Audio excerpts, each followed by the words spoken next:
아이고. 어제 갑자기 이렇게 좀 진행을 맡아달라고 하셔가지고 사회라기보다는 오늘 저희가 북토크하는 책의 제목이 소설을 쫓는 히치하이커잖아요. 그 우리가 유튜브 요즘 보면은 여행 유튜브 많잖아요. 한편 7곳의 새로운 어떤 여행지를 간접적으로 체험한다고 생각하시면서 각각의 작가님들이 어떤 여행을 하셨는지 우리가 함께 그 추억과 또 그 의미를 들어보는 그런 자리라고 생각하시고 편히 같이 우리가 담소 나누듯이 그렇게 참여해 주시면 좋을 것 같아요. 여기는 발언권 없이 누구나 얘기할 수 있는 공간이니까 언제든 이렇게 깜빡이 안 켜고 들어오셔도 되고요. 그리고 한 분 소개를 제가 또 마저 해드리자면 지금 저기 카메라를 잡고 계신 분이 있잖아요. 저분한테 잘 보여주셔야 돼요. 예쁘게 찍어드리는데 저분이 팔방미인이어가지고 이 두 책을 표지 디자인을 해주신 거예요. 그래서 책에 있어서는 제일 중요한 게 표지잖아요. 그래서 여기서 힘이 제일 센 사람이다 생각해 주시면 될 것 같고 이 표지도 참 저는 이제 제 애정이 있어서 그런지 몰라도 잘 나온 것 같아요. 그래서 요 표지가 이 제목도 잘 반영하는 것 같고 그래서 오늘 우리가 한번 즐거운 여행을 함께 해보자 이런 차원에서 이렇게 시간을 가졌으면 좋겠습니다. 우선은 간단히 작가님들이 자기 소개를 해주셨는데 자기 작품에 대해서 소개할 수 있는 기회를 갖고 그런 다음에 이렇게 우리가 자유롭게 이 여행의 의미도 되새겨보고 질문도 하는 시간을 가지면 좋겠습니다. 저는 이제 누구부터 어디서부터 시작할까 하다가 보통은 여기서 이렇게 되는데 저는 좀 성격이 거꾸로인 편이어가지고 설이 여러분 안녕 브리튼이라는 작품 이거 읽어보셨나 모르겠는데 정말 그 문장을 읽으면 이 사람은 정말 내가 이 작가의 이름을 안 봐도 알 수 있어 라는 느낌이 들 만큼 개성이 꽉꽉 넘치고 굉장히 자기만의 스타일을 갖고 있는 문체를 완성한 분이라고 저는 생각하거든요. 일단 설희 작가님께 이 작품에 대해서 한번 얘기를 들어보는 시간을 갖도록 하겠습니다. 네, 박수 한번 드릴까요? 제가 처음으로 이제 부모님한테서 독립해서 살던 때 얘기를 쓴 건데 그 지역이 그 망우역 근처였어요. 그래서 좀 이렇게 좀 약간 거의 좀 외시년스럽고 좀 휑하고 그래가지고 여기에 표현된 대로 좀 그런 부분이 많았고 그래서 이렇게 지나갈 때 호루라기를 이렇게 들고 가기도 하고 그랬었고 여기 이렇게 나온 에피소드 중에 애기 엄마가 노크를 해서 동영상을 보여준다 그런 부분이나 어떤 남자 목소리가 혼자 사는 여자냐 이렇게 물어보는 그런 부분은 제가 그냥 겪었던 특별한 일은 아니었지만 그런 걸 겪으면서 이렇게 이웃에 대한 기대와 그런 이웃과 친숙해지고 싶은 마음이 약간 배신처럼 끝나는 그런 작품으로 쓴 거고 원래는 결말이 다른 결말이었는데 이제 제가 브리트니 스피어스를 좋아하는데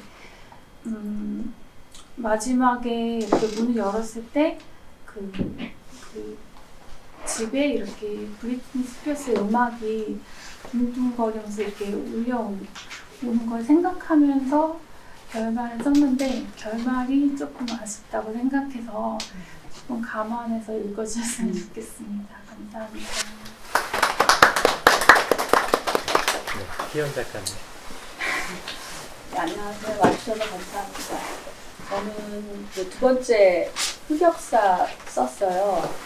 제 주변에 이제 선남 선녀들이 이제 결혼을 하고 싶어하는 선남 선녀들이 있는데 그 중에 저랑 좀 친하게 지낸 그 동료가 얼마 전에 이 앱을 통해서 남자를 만나서 결혼해서 지금 아기도 낳고 잘 살거든요. 그래서 그 친구를 통해서 들은 에피소드도 있고 그렇겠네. 그 친구는 이제 40대 중반인데 저는 이제 주인공 40대 그 심리를 못 그리겠더라고요. 그래서 50대 중반 이제 제 또래 만나면 어떨까 그 친구를 통해서 얻은 그런 에피소드 그걸 좀 약간 응용해서 외로움 이제 해결되지 않는 그런 또 다른 외로움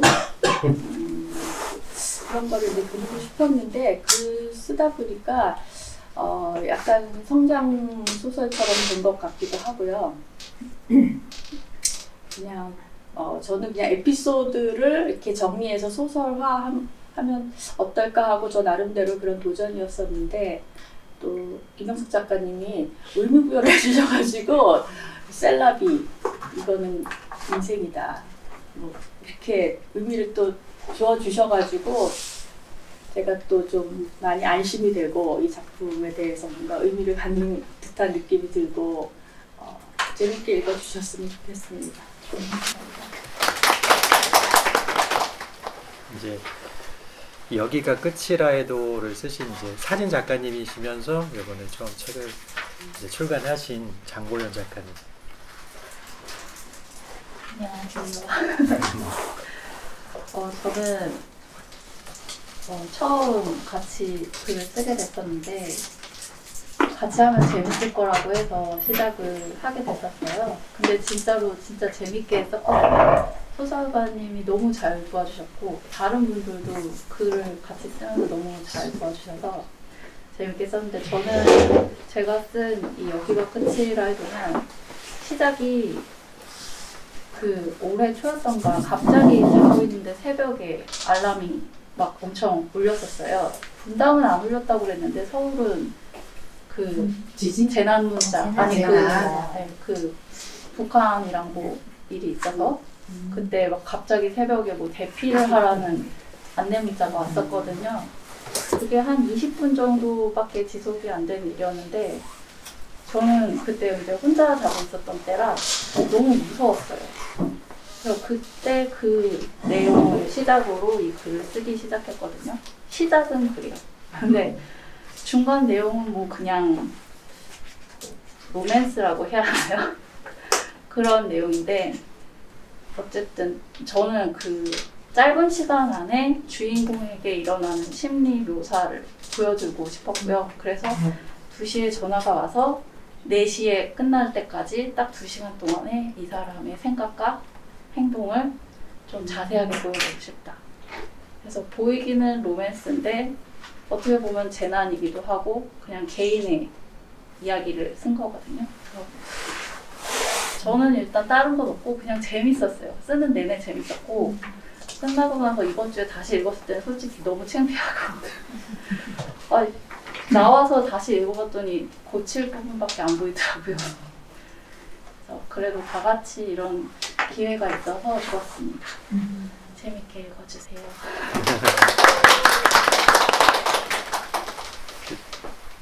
대표님과 더불어서 청이점 중에 한 분이 배상태 작가님은 그 봄과 씀이라는 작품을 쓰셨어요. 첫 작품이라고 하는데 굉장히 거기에 첫 작품을 뛰어넘는 어떤 완성도를 보여주어서 저도 같이 그걸 공부하고 수정하면서 굉장히 놀란 경험을 했거든요. 작가님 일단 다 완성하고 나니까 어떤 마음이 드시던가요? 완성하고 나니까 약간 숙제를 다 한 듯한 느낌이 들었습니다. 작품 속에 간단히 예. 안녕하세요. 이제 봄과 씀을 쓴 배상태라고 합니다. 좀 작가처럼 보이려고 가디건을 입고 왔어요. 사실 저는 여기 계신 분들이 사실 책을 더 많이 읽고 쓰실 거라고 생각해요. 사실 책을 가장 많이 읽는 사람이고 최고 처음으로 이제 도전을 했고 작가님과 많은 분들이 도와주셔서 글을 쓰게 됐고요. 그래서 읽어보시면 알게 될 거예요. 이 정도 글은 나도 쓸 수 있다. 어떤 그런 용기를 드릴 수 있는 저는 진짜 글을 쓰는 마음으로 되게 쉽게 썼고 아마 읽어보시면 아마 그런 생각이 드실 겁니다. 그래서 굉장히 쉽게 글을 쓰려고 했고요. 저는 사실 이제 직장인이라고 직장 얘기를 쓰고 싶었는데 그럼 너무 편할 것 같은데 사람 얘기를 좀 썼습니다. 근데 사실 이제 연애 세포가 거의 없어서 사람 얘기 쓰는 게 너무 힘들었는데 하여튼 30대 남자가 엘리베이터에서 처음 어떤 여자를 처음 보고 너무 심쿵해가지고 그 여자에게 말을 걸까 말까. 하지만 같은 층을 내린다면 이제 이 여자에게 말을 걸어보자라는 마음을 갖고 이제 했는데 같은 층에 내려서 말을 걸려고 하지만 여자가 먼저 말을 거는 일이 있습니다. 여자는 하지만 이제 핸즈프리 혼자 이제 말을 하고 있는 건데 그 남자가 이제 그걸 오인하고 이제 말을 이제 하는 그런 식으로 해서 여자와 이제 그 여자를 뭐 찾기 위해서 하는 그런 얘기고요. 그 본가슴은 어떤 이제 동호회 얘기인데 그 사내가 이제 그 방송국의 사내에서 어떤 그 독서 동호회에서 이 여자를 만나서 어떤 사랑을 이루기 위한 뭐 그런 얘기로 어떤 얘기를 좀 풀어봤습니다. 그래서 쉽게 아마 있을 것 같고 이거 보시면 아마 나도 한번 글쓰기로 이 기록과 함께 도전해보고 싶은 마음이 아마 생길 수 있지 않을까 생각이 듭니다. 고맙습니다. 이제 상태 작가님 바로 옆에 계신 분은 유미화 작가님이시고 이 우주 안에서 원파인데이라는 작품을 쓰신 분이시거든요. 굉장히 거창한 제목이면서도 그 안에 또 소소한 일상의 또 소중함과 의미들이 담겨 있는 아주 훌륭한 작품이라고 생각합니다. 네. 말씀 들어볼게요. 네, 안녕하세요. 이 우주 안에서를 쓴 유미아라고 합니다. 만나서 반갑습니다. 언어는 이렇게 안 떨렸는데 두 번째 썼는데 더 떨리는지 모르겠는데 이게 사실은 그 엄마와의 이별 전날을 쓴 내용이거든요. 하루 전에 있었던 일들을 이제 제가 소설로 풀어서 쓴 내용이고 이거를 글쓰기 모임 할 때 금사빠에서 제가 앞에 서문을 한번 이렇게 써볼까 하고 딱 얘기했을 때 여기 계신 필춘 작가님께서 이거 현진건의 운수 좋은 날 아니야? 이런 느낌이 든다라고 얘기를 하셨는데 제가 그걸 의도하고 너무 뻔한 클리셰긴 한데 의도하고 원파인데이를 꼭 부제를 넣고 싶어서 이제 가로 열고 가로 닫고를 제가 한 거거든요. 그래서 이거는 사실은 지금은 조금 단단하게 얘기를 할 수 있다고는 하지만 이제 제 자전적인 얘기라서 예.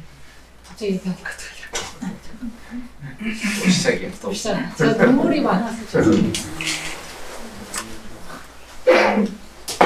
괜찮습니다.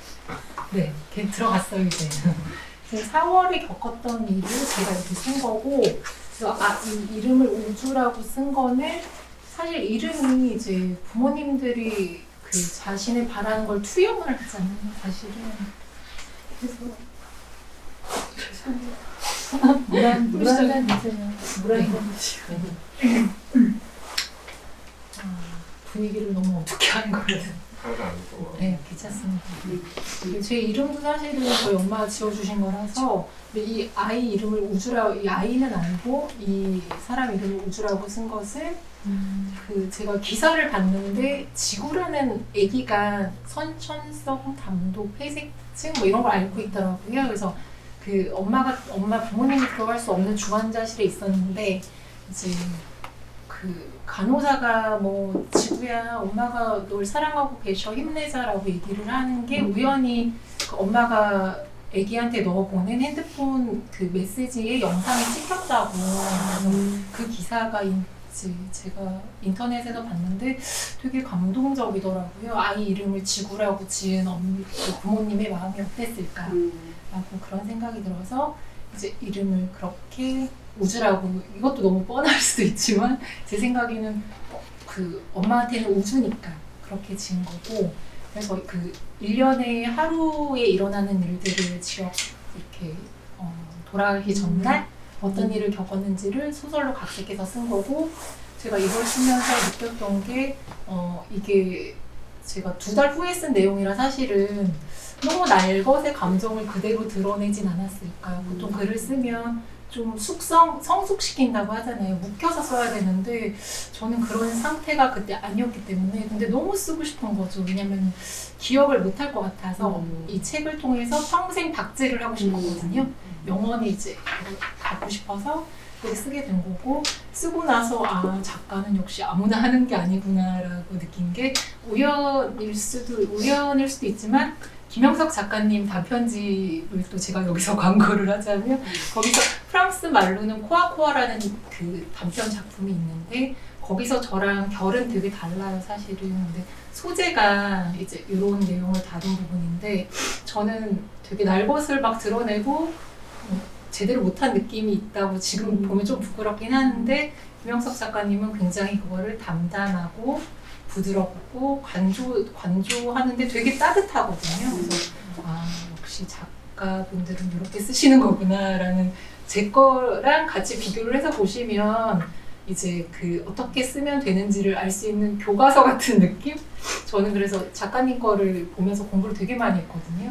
좀 저랑 이렇게 다르게 쓰실 수 있나, 역시 다르시다 이런 생각이 들어서 이제 그걸 보면서 공부를 많이 했었고 저도 말이 긴가요? 네. 그래서 일단은 이번에 이 책을 통해서 좋은 경험을 하게 됐고 이제 제 지인들이나 뭐 아는 사람들을 보여드렸을 때 다들 경험들이 있으신 분들이 많으시니까 그 많이 와닿았다 이런 말씀을 들을 때 되게 기분이 좋았었거든요. 그래서 한번 안 읽어보신 분들 계시면 제가 저런 일을 겪었는데 이런 식으로 표현을 했구나라는 거를 느껴주시면서 읽어주셨으면 좋겠습니다. 감사합니다. 제 마음을 읽으셨는지 이렇게 간접 홍보를 해주셔가지고 너무 감사하고 너무 감사하고 참고로 여기 책이 있대요. 한 가지만 첨언하자면은 이제 우리가 가끔 관점의 차이를 수준의 차이라고 오해할 때가 있잖아요. 그러니까 제 작품도 그렇고 이 우주 안에서의 작품도 그렇고 어머니의 죽음이 주요 소재로 등장하거든요. 어떤 측면으로 바라보느냐의 문제일 뿐이지 그건 수준의 차이는 저는 아니라고 생각을 해요. 그래서 그 미화 작가님 굉장히 겸손하게 또 저를 이제 칭찬해 주셨는데 각각의 작품이 갖고 있는 개성, 그 장점들을 함께 비교해 보면서 읽으셔도 좋을 것 같고 저도 작가님 책 그 작품 읽고 굉장히 많이 배웠고 많이 그 의미를 또 이렇게도 생생하게 또 다룰 수도 있구나 라는 생각을 했다는 점을 여기서 말씀드립니다. 자, 그리고 마지막으로 여기 큐레이션이 아름다운 서점이죠. 비북스 책방 직인님이자 아라이 음모 작가님 소개하겠습니다. 박수 안 치시네. 네, 저는 요번에 그 아라의 음모를 쓴 김상훈대입니다. 아라의 음모는 내용이 책방 지기에 관련된 내용이에요. 이 비북스를 운영하면서 사람들은 왜 책을 사지 않을까? 사람들은 왜 책방에 오지를 않을까? 네. 도대체 뭐 왜 이 좋은 책을 사람들은 이렇게 멀리할까? 뭐 이런 생각들을 혼자서 이렇게 생각을 해가면서 그 이야기를 소설로 이렇게 써보고 싶은 생각이 예전부터 계속 있었는데 이번에 아주 기회가 되어가지고 작심하고 썼습니다. 그 중간중간에 약간 뭐 좀 코믹한 어떤 그런 이야기를 넣은 거는 책 이야기를 너무 심각하게 하면은 안 될 것 같아가지고 좀 재미있게 이렇게 쓴다고 썼는데 읽어보시고 꼭 비북스가 아니더라도 다른 곳에서 주변에 있는 책방들을 많이 사랑해 주셨으면 하는 그런 마음을 담아서 글을 썼습니다. 많이 사랑해 주세요. 네, 감사합니다. 저는 사실 처음에는 이제 작가님이 이제 여기 주인이시고 그러시니까 제가 이제 지도 작가니까 여기 참여하는 분들이 좀 많았으면 좋겠다는 의미로 그냥 하신 줄 알았어요. 쉽게 말하면 깍두기로 참여하신 줄 알았는데 작품을 읽고 깜짝 놀랐어요. 슬슬 쓰신 것 같은데 그 안에 위트도 있고 또 의미도 있고 또 심각하지 않지만 사회적 메시지가 분명히 있잖아요. 그래가지고 책을 이렇게 캐주얼하게도 쓸 수 있구나. 저는 조금 좀 덤덤하지만 심각하게 쓰는 편인데 그래서 제가 작가님의 아라의 음모를 읽고 나도 조금 이렇게 좀 무겁지 않게 쓰는 그런 스킬도 배워야겠구나 라는 것을 좀 느낀 작품이었다는 것을 여지 이 자리에 통해서 말씀드립니다. 그리고 이제 대충의 이제 작품 소개가 끝났으니까 이번에는 이 주제를 가지고 좀 얘기를 나눠봤으면 하는데 그 전에 우리가 앞서 다 서로 소개하는 타임이 있었는데 그거 끝나고 오신 분이 한 분 계세요. 여기 일기 이 비북스 글쓰기 일기 지도 작가님이시 분이 여기 오셨는데 김동숙 작가님이세요. 맞춰 나왔는데 이게 배를 안 누르고 멍하니 있다가 정류장을 지나쳐가지고 다시 거꾸로 버스 타고 왔어요. 저는 원래 잘 그러니까 네, 이해해 주셨으면 감사합니다. 그리고 작가님은 1기 작품도 보시고 2기, 3기 이렇게 보셨잖아요. 여기 작가님들 중에 1, 2, 3기를 다 참여하신 또 작가님 계세요. 거기에 대한 또 남다른 소감이 있을 것 같은데 그거는 시간을 좀 드릴게요. 제가 마지막에 한번 질문을 드리겠으니까 버스 정류장 지나가는 그 타이밍처럼 그거 생각하고 계시면 될 것 같아요. 자, 이제 좀 얘기를 나눠보고 싶은 주제는 뭐냐면은 히치하이커라는 게 붙었잖아요. 제가 처음에 이제 그 추천의 글을 쓰면서 무슨 생각을 했냐면 우리가 초여름, 그러니까 여름에 초입이었던 것 같아요. 그때 만나가지고 막 무슨 얘기를 하면 좋겠다, 어떤 작품을 쓰면 좋겠다, 자기는 지금 아무것도 생각이 없다 이런 얘기를 막 나누면서 우리가 목적지 없는 어딘가를 찾아가고 있구나라는 생각을 하게 됐어요. 일단은 그 목적지 없는 어딘가를 찾아가는 거에 있어서는 찾아가는 대상이 있어야 되니까 화자가 있어야 될 거고 그 화자가 찾아가는 장소가 분명히 있어야 될 거라고 생각을 했거든요. 그래서 우리들이 소설을 쫓는 히치하이커가 아닌가라는 추천의 글을 쓰게 되었는데 이 각각의 지금 여기 계신 분은 한 분은 이제 캐나다에 계셔가지고 좀 참여를 못했지만 이 6분의 이제 작가님들을 통해서 자기는 어떤 마음으로 이 히치하이킹을 했는지 그리고 그 여행의 과정에서 왜 작품은 한 장면을 남긴다는 얘기가 있거든요.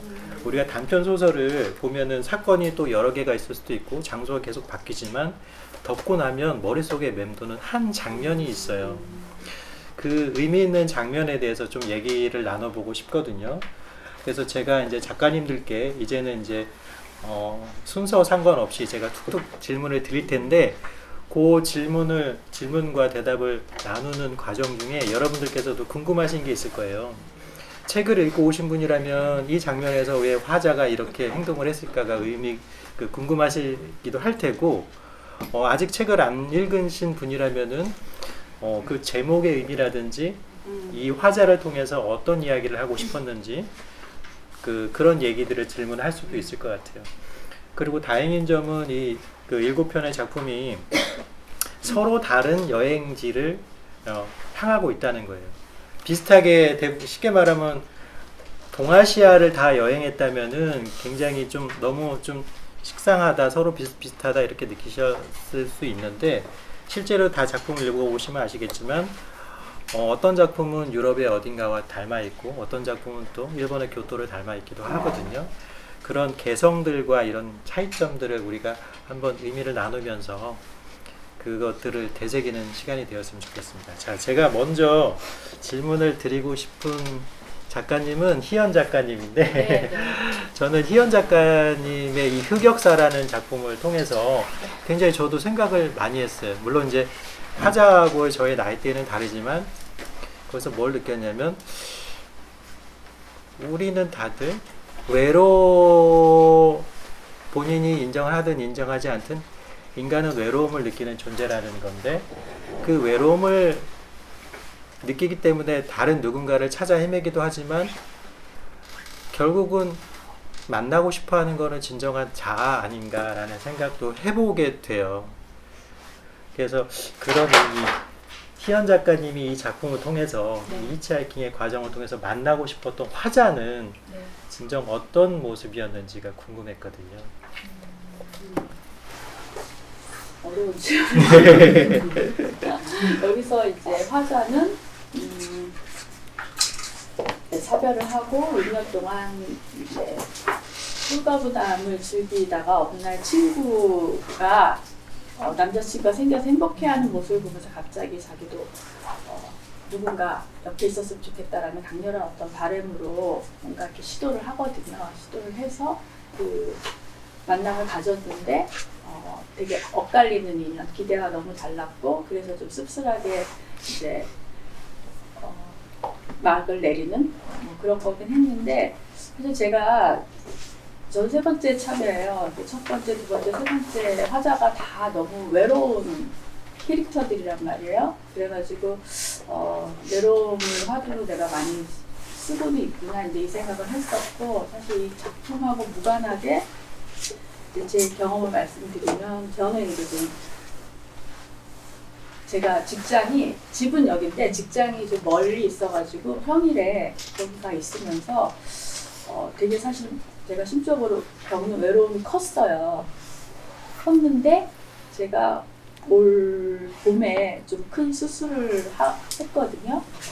그리고 여기 우리 이 글쓰기 참선수 첫 모임이 생각이 나는데 제가 병원에 입원해 있는 중에 주사 맞다가 좀 늦게 지각을 해서 여기 와가지고 참여를 하게 됐고 또 글 쓰면서 또 아픔 그 다음에 이런 외로움에 대한 외로운 화자에 대해서 글로 이렇게 정리하다가 사실 외로움이 사라져 버렸어요 정말. 그런 놀라운 경험을 제가 하게 됐고요. 사실은 여기서 화자의 외로움보다는 저는 그 남자의 흑역사에 사실 더 많이 주목하고 싶었고 그 남자가 이제 성격상의 이유든 뭐든지 간에 자기의 흑역사를 이렇게 쭉 풀어내면서 자기가 외로운 삶을 살아온 그 과정과 이력을 이렇게 쭉 얘기를 하고 그 다음에 아주 좀 신사적이지 않은 방법으로 그냥 자기 욕과 충족이 안 되니까 떠나가 버리거든요. 근데 그것조차 또 연민을 느껴지는 그런 화자? 무슨 얘기인지. 그래서 외로움은 뭐 사실 누구나 느낄 수도 있지만 그 다음에 그거는 지독하게 자기 혼자 주관적으로 경험하는 감정들이거든요. 그 외로움이 누구나 다 외로워 이렇게 흔하게 얘기할 수 있긴 하지만 그래도 각자가 느끼는 그 외로움이 자기한테 너무 절실하고 큰 거 아니겠습니까? 그래서 제가 농담처럼 외로워서 죽을 수도 있겠다 이렇게 말을 하긴 하는데 어쨌든 그런 그 외로움 뭔가 이렇게 쭉 그러니까 빈 결핍이 있는 그 외로운 사람이 한번 조명을 해보고 싶다 뭐 이런 의도였고요. 네. 하여튼 성숙함으로 극복이 돼야 되지 않을까. 네, 그런 생각을 저는 참 이 흑역사라는 작품의 엔딩이 좋았어요. 엔딩이 이제 그 쉽게 말하면 지금 작가님이 설명해주신 그 화자의 그 소개팅 대상이 그 전형적인 중년 꼰대 남자. 굉장히 매너도 쉽게 말하면 개매너에다가 여자한테 막 밥을 그러니까 찌질한 인간의 전형이 나왔는데 그래서 맺어지지 않은 게 너무 잘 됐고 저는 그렇게 생각했어요. 엔딩이 혼자서 집으로 그렇다고 해서 굉장히 낙담해서 돌아가는 게 아니라 이 작품에서는 저는 두 가지를 건드렸다고 생각하면서 읽었거든요. 외로움과 고독. 고독은 우리가 해결할 수 없는 존재론적 외로움인데 여기서의 그 외로움은 화자가 처음에 느꼈던 외로움은 대상의 부재로 인한 외로움이었는데 나중에 가서는 그게 여기서 표현되지 않았지만 고독으로 승화되면서 저는 마무리가 되었다고 생각을 해요. 실제로 작가님의 의도가 그랬는지는 모르겠지만 저라는 독자는 그렇게 읽어서 굉장히 여운이 많이 남는 작품이었습니다.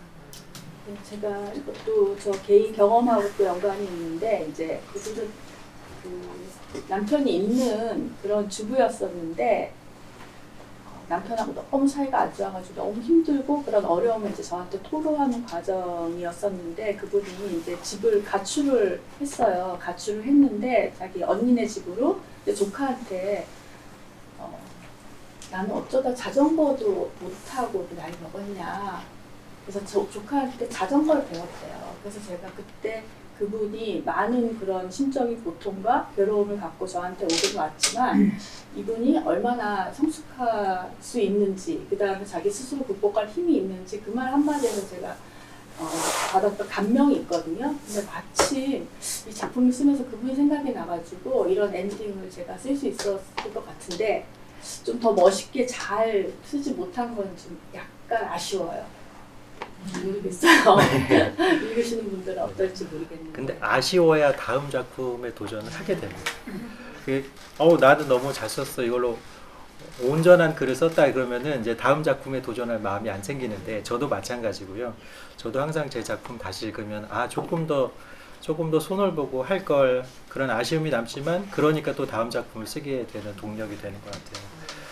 네, 너무 겸손하게 말씀해 주셨지만 굉장히 저는 여운이 남는 작품이었고 제가 이번에 좀 질문을 드리고 싶은 작가님은 바로 옆에 계신 보현 작가님이신데 인상을 확 구기시는데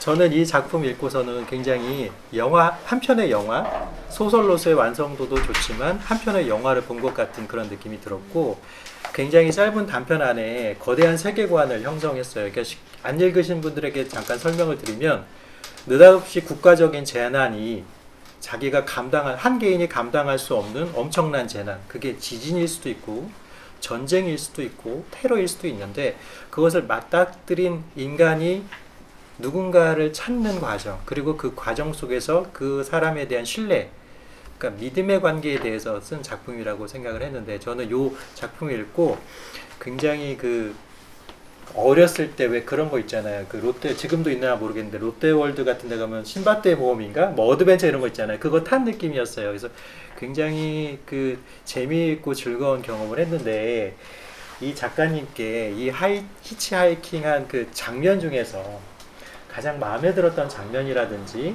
가장 뜻깊었던 장소 혹은 대목은 어디였는지 좀 질문을 드리고 싶습니다.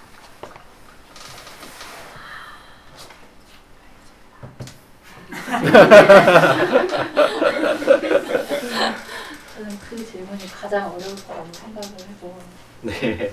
생각을 안 했거든요. 답을. 고민의 과정을 그럼 답을 생각 안 하셨어도 고민의 과정을 들려주셔도 좋을 것 같아요.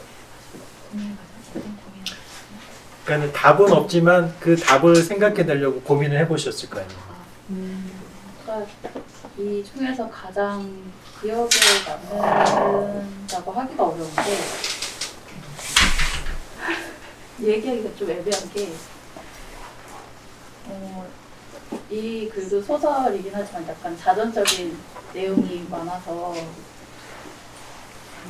그러니까 오랜 시간에 걸쳐서 있던 일을 단 몇 페이지 안에 넣기 때문에 진짜 모든 게 좀 내 기억에 너무 확실한 내용이거든요.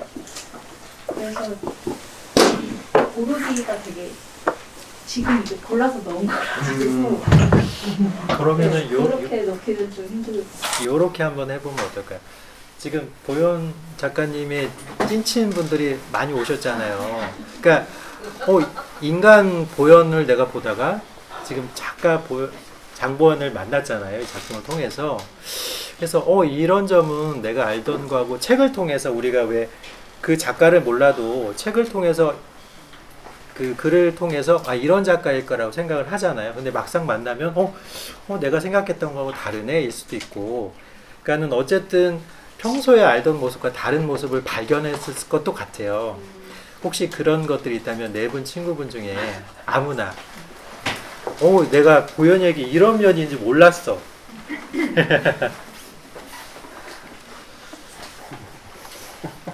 지금 미루고 계신데 대답을 해주시는 분에게는 나중에 이제 사회자의 재량으로 작은 소소한 기프트를 하나 드리겠습니다. 이게 말하기가 아마 힘들 게 네. 어쨌든 약간 전 남친에 관한 내용이잖아요. 네. 근데 지금 저기 현 남친이 와 계셔가지고 아니 그렇게 다 까지 마시고 가상의 이게 가상인데 제 친구들은 다 이미 가상으로 현실로. 안 읽었대요. 네. 저는 예. 정보현 작가 책을 읽으면서 정말 보현이다라는 생각이 안 났어요. 그러니까 몰랐던 다른 인명보다도 정말 내가 알던 장보연 역에 누가 들어있다 그걸 너무 많이 느꼈어요. 어떤 대목에서 느끼셨어요? 그러니까 처음부터 끝까지 다 정말 처음 말투조차도 글의 말투조차도 정말 장보연이구나. 네, 그거를 너무 느낄 수 있었고 그래서 내가 알고 있는 왜 오랜 시간을 만나더라도 그 사람에 대해서 잘 모르고 이해를 못하는 부분이 있잖아요. 그렇죠. 예. 다시 한번 우리가 정말 친구가 맞구나 이걸 느낄 수 있었고 도연이 평소의 생각 그 다음에 감정들 이런 걸 정말 대화를 하다 보면 도연 작가의 생각을 저한테 말을 했을 때도 저의 생각을 또 말하다 보면 그 이제 충돌이 있을 때도 있고 네네. 또 다른 뜻으로 제가 또 이제 그러니까 대화를 하다 보면 항상 좋은 얘기만 있을 수는 없잖아요. 그렇죠. 그래서 이게 좀 대화의 흐름이 다른 데로 새서 그런 일들도 있는데 이번에 책을 읽으면서 정말 도연이라는 친구의 그 생각 이거에 대해서 정말 오롯이 다 느낄 수 있는 그리고 저한테는 또 하나의 추억 여행 같은 그 속에 들어있는 이제 학창 시절의 이야기에 저희가 굉장히 많이 공감했거든요. 그래서 그때 하나하나 생각이 나면서 그래 이런 추억들이 있었지. 그러면서 또 지금 이제 작가로 그러니까 도연이라는 친구는 참 꿈이 많고 항상 뭔가를 쫓는 친구예요. 뭔가 열심히 하는데 근데 이 책을 읽으면서 도연이가 한 발 한 발 정말 자기 꿈에 다가서 있고 그리고 정말 멋지게 성장하고 있다라는 생각이 들어서 너무나도 뿌듯한 그런 시간이었습니다. 예, 저도 이 작품 고등학교 시절부터 나오잖아요. 네. 진짜 오래된 찐친들이신가 봐요. 그러니까 이 황금 같은 토요일 이렇게 얼어 죽을 이런 날씨에 오셨겠죠. 근데 저는 이 책을 읽으면서 그 사적으로 제가 보영 작가님 개인적으로는 알지 못했지만 어떤 일상에서의 모습을 하실 것도 같다라고 추측을 한 게 지금 세상이 뒤집어질지도 모르는데 저런 고민을 하고 있어 막 그런 거를 그러니까 현실과 글은 다르지만 그런 생각을 하면서 상상하면서 보영 작가님은 일상에서 만나면 내가 사적으로 알게 되면 이런 행동들을 하실 것도 같다라고 혼자 킥킥거리면서 읽은 작품 중에 하나였어요. 그래서 그 작품이 어떻게 보면은 그 상상을 가미한 판타지스러운 얘기를 다루고 있지만 가장 자신의 일상을 많이 들여다 볼 수 있는 그런 작품이 아니었나 생각을 하고요. 이따가 질문 하나 더 드릴 테니까 싹 되시고. 네. 작가님에게 궁금한 생각이 들었어요. 예, 말씀하세요.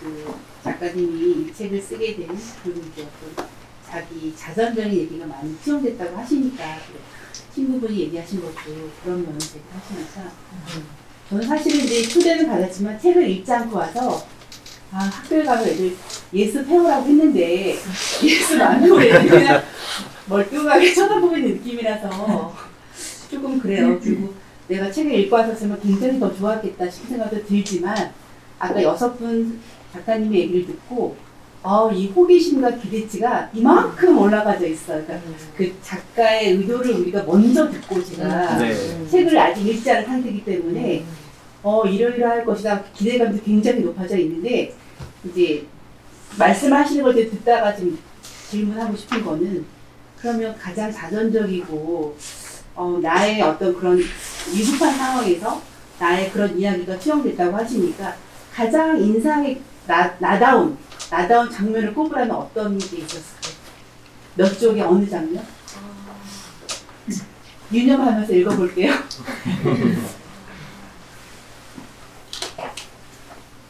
만약에 말이야. 친구 불러주세요.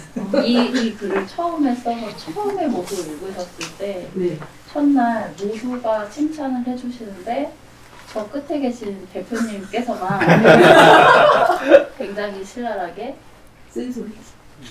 어떻게 이럴 수가 있냐. 이미 다 큰 사람이, 다 큰 성인이 이렇게 행동하는 건 말이 안 된다. 약간 그런 말씀을 하셨었어요. 그러면서 주인공이 좀 이상하다. 여기서 이제 가는구나. 근데 저는 그때 너무 뜨끔한 게 솔직히 친구가 얘기한 것처럼 진짜 약간 저예요. 아, 이런 그 예전에 있었던 일들을 차치하고서도 이 행동을 해먹는 사람이 저거든요.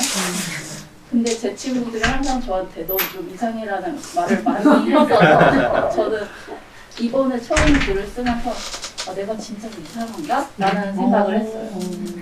그래서 이제 제 친동생한테 야 사람들이 이렇대 이게 이상하대 라고 했더니 제 동생이 놀라면서 언님 그럼 진짜로 본인이 이상한지 몰랐어? 라고 물어보더라고요.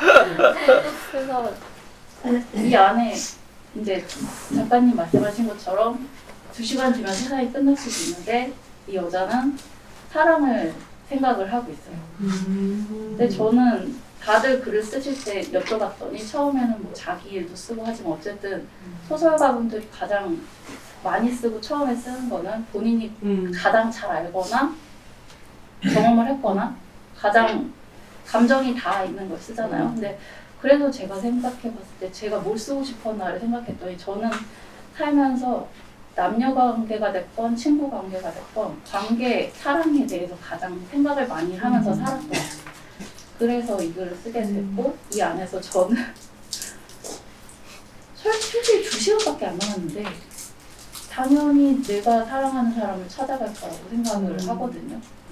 그거 말고는 사실 다른 게 있을까 생각이 드는 그래서 이 안에 엉뚱하다고 생각될지 모르지만 모든 내용이 진짜로 저예요. 저는 이 소설을 읽었을 때는 그 해결하지 못한 의문이 오늘에서야 풀렸거든요. 그러니까 이 화자가 상대에 대한 자기가 사랑하는 상대에 대한 신뢰에 고민을 하잖아요. 아 이제 100% 신뢰하는구나라는 걸 느낀 게 현 남친이 지금 있잖아요. 지금 전 남친에 대한 얘기를 썼잖아요. 굉장히 깊은 사랑 얘기를 현 남친에 대한 그 엄청난 신뢰 없이는 불가능한 일이잖아요. 아 지금 100% 신뢰하는 현 남친을 만났구나. 이 화자의 고민이 끝났구나 생각했습니다.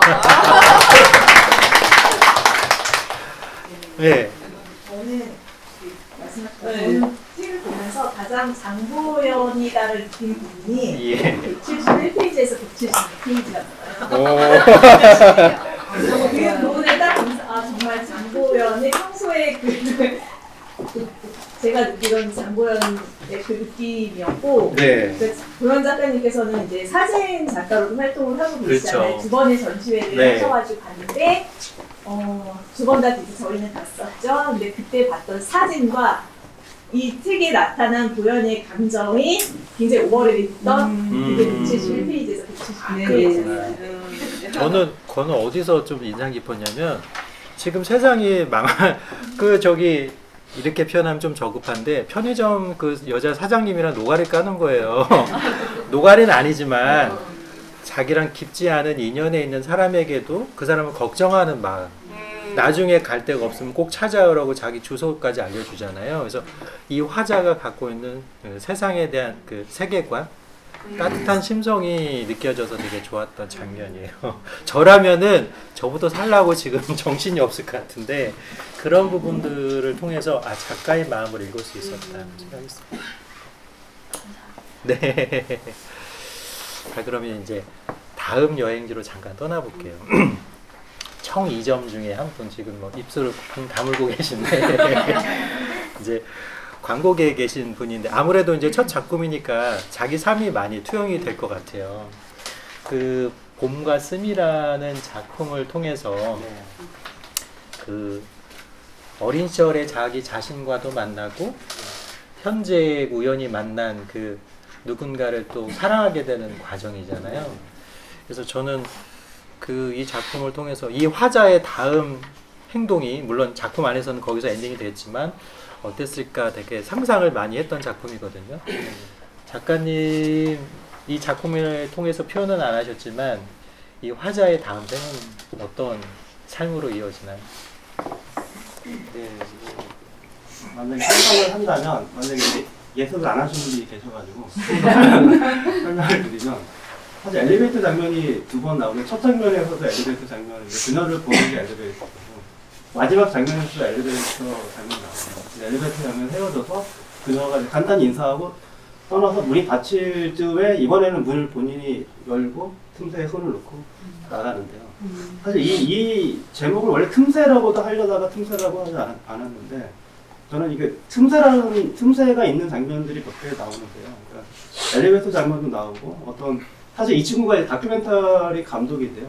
그 다람쥐의 사랑과 야망이라는 너무 웃긴 그런 다큐멘터리 만들어서 거의 망해가지고 국장한테 끌려 올라가다가 그 만난 그 여자분을 만난 거고 그래서 국장한테 혼나고 나오는 장면에서도 문을 닫지 못하고 그러니까 어린 시절에도 다람쥐에 대한 추억이 있어서 어떤 문을 닫지 못하고 또 어린 시절에 아주 아픈 기억도 있거든요. 엄마가 떠나보내고 아빠한테 약간 그렇게 당해서 장롱에 갇혀가지고 또 우울한 시절을 보는데 거기서도 이제 문틈이라는 게 나오는데 저는 이 틈새라는 게 저희가 어두운 방문에 닫히는 그 틈새가 굉장히 어두운 장면이지만 사실 거기에 손가락을 넣으면 그 빛은 계속 비치고 하지만 아무것도 하지 않으면 이제 어두운 장면이 나오는 거고 저희가 감옥 같은 데서도 사실은 작은 틈새를 열면 빛이 들어오면 그것이 굉장히 희망이 되는 장면도 될 수 있어서 이 틈새라고 하는 것이 되게 이 수동적인 이 친구가 주인공이 맨 마지막에 어떤 문틈 사이로 뭔가 열었던 자체가 굉장히 능동적으로 하는 뭔가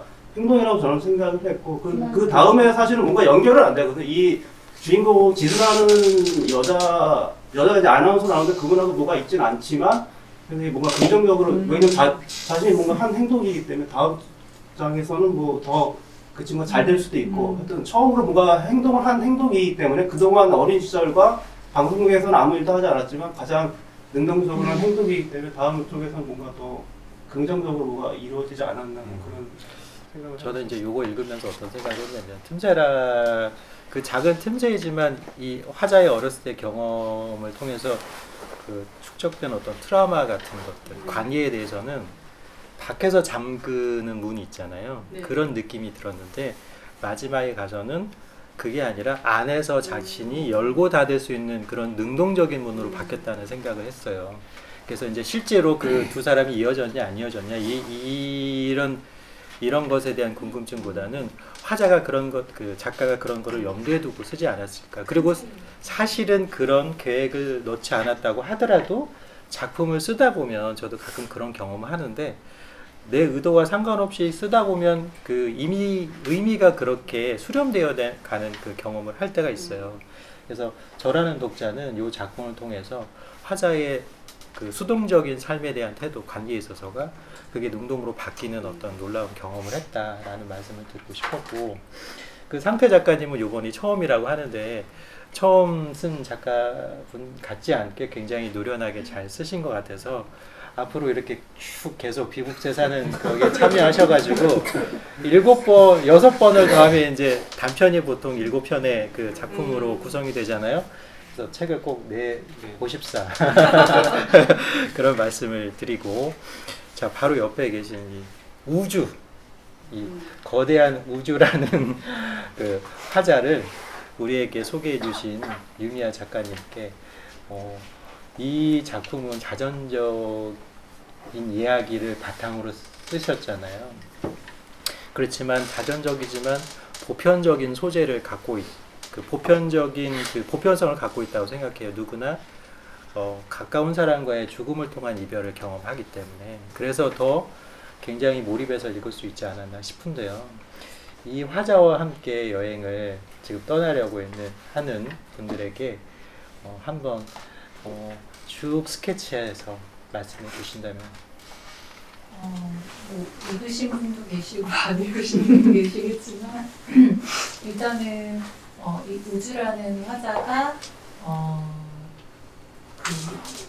그 글을 쓰려고 하는 화자거든요. 그래서 공모전을 항상 이제 응모를 하는데 10년 동안 되지가 않아서 늘 떨어지고 이렇게 힘들게 본인이 혼자서 아르바이트로 글에 관한 아르바이트 그런 걸로 인술 청사 그런 걸로 해서 근근히 본인 스스로 살아가고자 하는데 사실은 어렸을 때 이제 그 부모님 엄마께서 그 아이의 꿈을 굉장히 많이 지지해 주셨고 그래서 끝까지 이제 놓지 않고 지지해 주셨는데 이제 마침 공모전에 당선이 되려고 하는 그 연락을 받은 찰나가 이제 엄마가 돌아가시기 전날인 거예요. 제가 설정을 그렇게 한 거고 이제 그래서 그 하루를 쫙 다루고 근데 사실은 이제 부모님의 죽음 제가 이제는 좀 담담하게 마음 정리가 아까랑 달리 돼서 지금 이제 이렇게 직접적으로 말씀드릴 수 있는 부분이긴 한데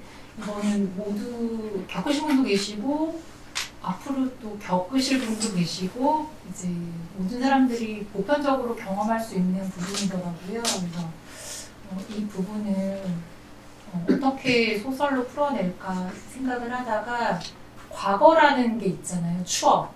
그러니까 그 같이 살아왔던 추억, 기억 이런 게 굉장히 소중하다는 걸 제가 많이 깨달았거든요. 그래서 그거를 과거는 사실 바뀌진 않았고 근데 이 일련의 엄청난 사건으로 인해서 현재가 지금 흔들리는 거거든요. 그래서 현재 축 그게 많이 흔들리고 그리고 미래도 이 사건을 겪지 않았다면 쭉 그냥 똑같이 흘러갈 수 있었을 텐데 그 일련의 사건으로 인해서 이제 미래도 바뀌게 되는 거잖아요. 그래서 이거를 어떻게 제 나름대로 제가 이제 긍정적으로 승화를 하고 싶은 거죠, 사실은.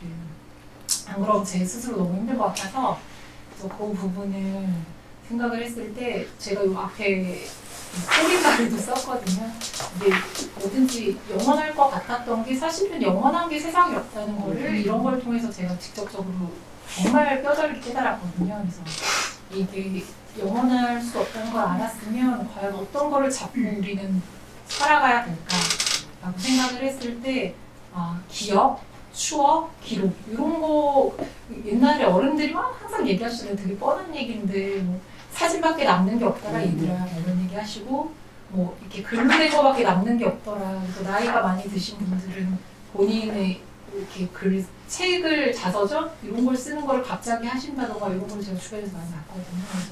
그래서 요거를 기록을 하고 기억을 하고 추억을 하면 지금 현재 그게 많이 긍정적으로 승화가 될 수 있겠구나. 행복하게 나도 어차피 저도 우주에서 만날 거니까 라는 이제 느낌으로 제가 그렇게 쓰게 되는 부분이거든요. 그래서 네. 대답이 됐는지 지금 막 저번에서 상상이 나를 보고 있는 저는 이제 작품을 읽으면서 그 다른 분들도 그렇게 느끼셨는지 모르겠지만 굉장히 섬세하다. 그리고 화자가 느끼는 감정도 섬세하고 그게 그 어떻게 읽으면 투머치하다고 느끼는 분들도 있을 텐데 저는 반대로 또 다른 쪽으로 생각해 보면 소설을 시처럼 쓰셨다. 시어 하나하나가 굉장히 함축적이고 의미가 꽉 차 있잖아요. 그래서 허투루 쓴 문장이나 아니면 쉽게 이렇게 전달하는 그런 장면 없이 모든 걸 하나하나 더 굉장히 자신의 감정과 의미를 꽉 채워서 쓴 작품 아닌가 생각을 했습니다. 그래서 저도 개인적으로 굉장히 감명 깊게 읽은 작품이고요. 그래서 이 우주 아마 글을 쓰는 사람들은 누구나 비슷한 경험은 한 번쯤 했을 거예요. 그래서 여기 계신 분들 중에서도 글을 쓰고 싶다라는 생각을 하시는 분도 계실 텐데 누구에게나 그 쓰고 싶은 영감이 떠오를 때가 있다면 이 우주 안에서 이 화자가 한 것처럼 자신의 그 꿈을 위해서 한번 도전해 보시기를 한번 저는 마음으로 응원하고 싶습니다. 자, 그리고 그 안녕 브리튼이라는 작품에 대해서 얘기하고 싶은데 내 친구 브리튼 죄송해요. 내 친구 브리튼이에 대해서 얘기하고 싶은데 저는 그 서두에도 말씀드렸지만 가장 개성이 강한 문체를 갖고 있는 작가님이라고 생각해요. 다른 것들은 갈고 닦아서 그 각 작가님들의 뭐 비교를 하자는 게 아니라 제가 가장 부러워하는 스킬은 문체에 있다고 생각하거든요. 저의 기준. 왜냐면 다른 것들은 조금 이렇게 트레이닝하면 그 캐릭터를 설정한다든지 공간적 배경이나 이런 것들은 묘사나 이런 거는 조금 연습하면 돼요. 필사도 하고. 근데 문체만큼은 그게 타고난 부분이 있어야 되거든요. 그래서 그 부분에서 가장 제가 부러워하는 작가님 내 친구 브리튼이 아까 잠깐 소개는 해 주셨지만 그래도 안 읽으신 분들도 있고 하니까 조금 더 내가 아까 놓친 부분에 대해서 설명도 조금 해주시고 그 화자에 대해서 말씀해 주시면 좋겠습니다. 화자는 한 뭐 30대 초반에 한 31살 정도 된 그런 화자고 이 가정 형편상 가족들과 지내는 것이 좀 곤란해서 이제 부족한 그 부모님이 주신 돈을 좀 부족한 돈으로 이렇게 좀 열악한 환경에서 이제 방이 2개인 집을 이렇게 잡아서 혼자 처음으로 이렇게 살아가는 그런 과정인데 처음에는 굉장히 그 이제 새로운 환경에서 이렇게 오밀조밀 다들 이렇게 반지하에 살고 있고 2층에 살고 있고 이런 것들을 보면서 호기심도 가지고 좀 이렇게 인사라도 하고 싶고 뭔가 함께 하고 싶은 마음이 있고 좀 외로움도 있었는데 그게 이 화자는 그런 마음을 갖고 지내는데 뭔가 이 이웃들은 그렇지가 않은 거예요. 뭔가 좀 이게 뭔가 이렇게 깨끗한 의도로 다가오는 것 같지가 않고 오히려 화자가 조금 걱정이 많은 스타일인데 좀 무서운 약간 위협적인 그런 것까지 좀 느끼면서 나중에는 그 집의 문을 자꾸 문고리를 잡아당기면서 이렇게 뭐 문을 막 두드린 건 아니지만 그런 행동을 하는 사람이 나타나서 그 사람은 이제 확인해 보려고 갔는데 그 사람 그 확인해 보려고 간 그 사이에 그 사람이 이제 집에 들어와 있는 상황인 거예요. 그래서 그래서 그 여자가 항상 틀어놨던 브리트니 스피어스의 노래를 꼼꼼한 데서 틀어놓고 있는 상황에서 도망치는 상황이에요. 네. 그래서 이 화자는 좀 이 타인과 연결되고 싶어하는 마음이 강한 그런 화자고, 그래서 이제 친구가 주는 음반이 이제 브리트니 스피어스 음반인데 그거를 자꾸 듣는 것도 그 친구가 이제 해외 여행 중인데 그 친구와 연결되고 싶은 마음, 그리고 가족과 연결선이 많이 끊어진 상태에서 뭔가 그래도 내 가까운 곳의 이웃들에 대한 어떤 혼자만의 그런 호감을 가지고 연결되고 싶어하고 소통하고 싶어하는데 좀 그렇지 않은 그런 것들, 거기서 실패하면서 오히려 집까지 이제 지키지 못하고 도망치는 그런 결말로 그렇게 썼습니다. 공간적 배경을 조금 설명을 드리면 안 읽으신 분이 계실 테지만 서울 외곽에 있는 왜 다가구 주택이라고 우리가 하잖아요. 지하 반지층에도 집이 있고 1, 2, 3층까지 있고 주인집이 뭐 3층 어디에 살고 거기에 있는 이제 방 2칸짜리 원룸을 아주 싸게, 외곽이니까 거기서 살면서 자기 삶을 유지하려고 하는 화자의 얘기인데, 그러니까 어떻게 보면은 이 모든 우리들에게 의미하는 공간이 주는 의미 있잖아요. 그 공간의 안정성. 그러니까는 당연히 사람이니까 살 공간이 필요하기도 하지만 그 공간은 내가 살고 있는 곳과 이웃하고 있는 사람들의 관계도 의미한다고 생각하거든요. 거기서 겪는 그 불안전, 이런 것들에 고민을 하는 화자에 대한 얘기고, 또 이 작품은 저는 읽으면서 이 화자가 물론 성인이 돼서 독립을 할 수 있지만 이 화자가 왜 집을 나와서 자기만의 공간을 만들고 그 안에서 안전한 삶을 영위하려고 하는가도 또 의미가 있다고 생각해요. 작품의 깊이 소개는 안 되지만 그런 것들을 통해서 이 작품에서 숨겨져 있는 의미를 찾는 재미도 있을 거라고 생각을 하거든요. 그리고 저는 이 작품 속에서 이 브리트니 스피어스의 노래 제목이 실제 그 노래인지 작가님의 창작인지 모르겠는데 노래 제목이 Unusual You더라고요.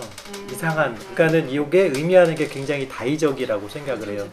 예, 그래서 그게 자기 자신에게, 그러니까는 어떻게 보면은 자기 이웃들이 생각할 때는 저 여자는 굉장히 좀 뭐 이렇게 예민하고 까탈스럽고 좀 뭐 이상하다라고 느낄 수도 있고, 이 화자가 느끼는 unusual you는 자기 주변에 있는 사람들일 수도 있고, 이런 여러 가지 의미가 있을 때 그 작품이 살아나는데, 그런 그 작품의 문학적인 어떤 장치와 재미들이 곳곳에 숨겨져 있는 아주 수작이라고 생각을 합니다. 작가님, 제가 이렇게 나름대로 저라는 독자 얘기 읽었는데 어떠세요? 저는 그렇게 저도 모르게 이렇게 했던 것들을 다 캐치하신 것 같아가지고.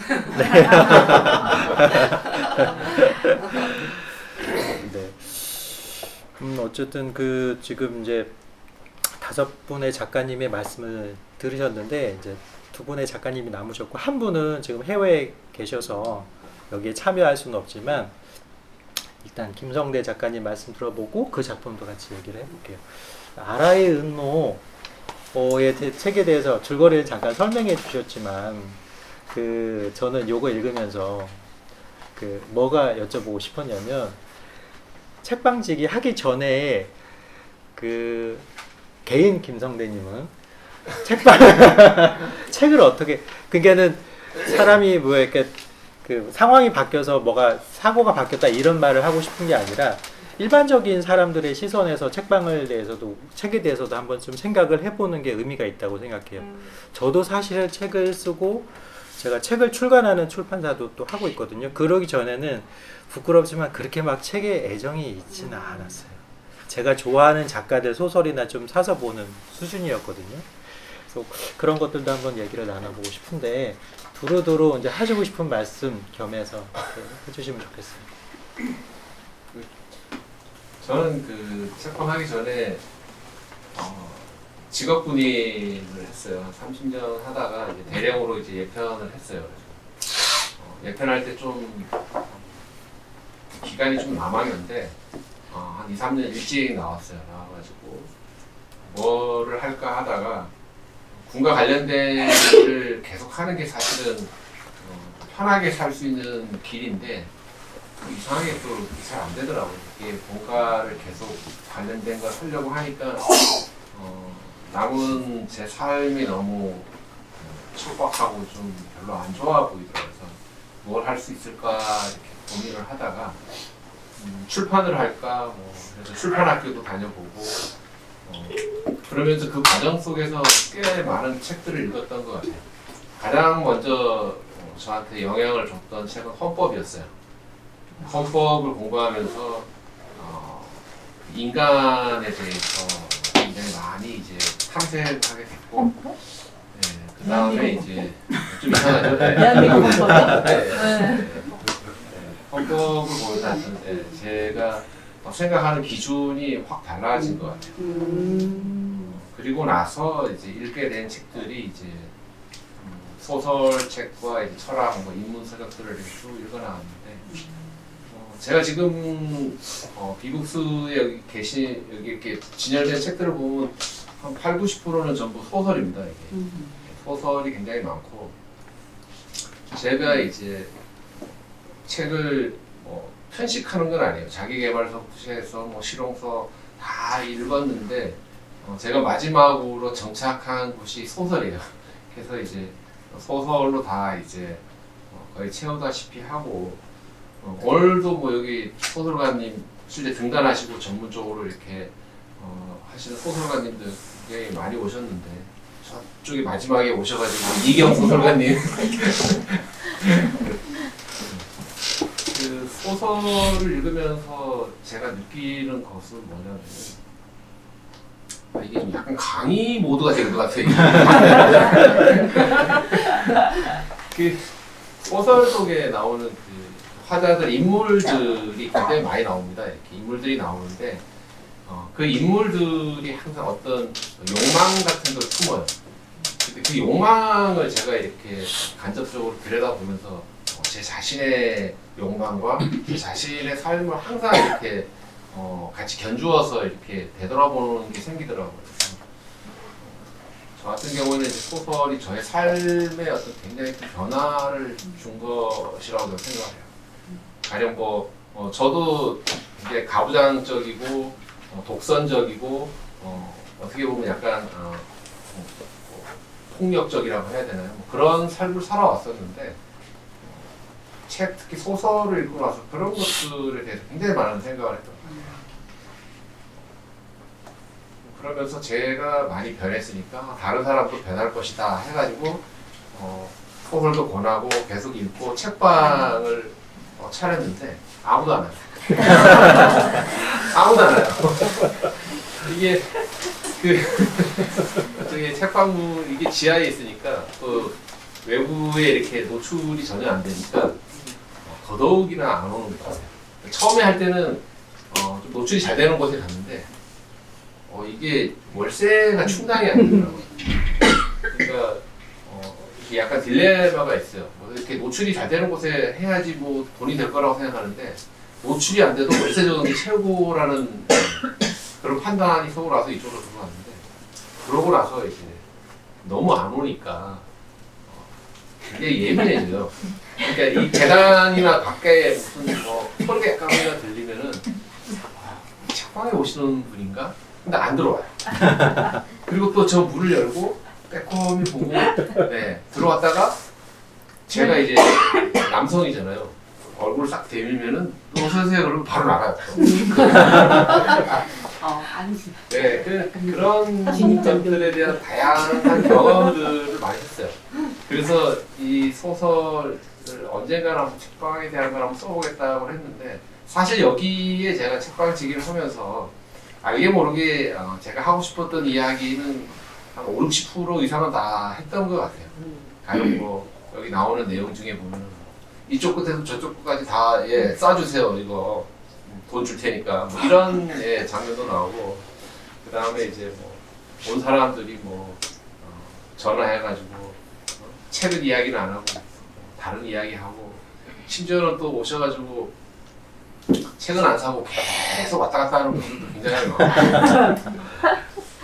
그래서 그런 여러 가지들을 하면서 이런 이야기들을 써보면 재밌겠구나라는 생각을 하면서 얘가 왜 좀 찔리시는 부분이 있나요?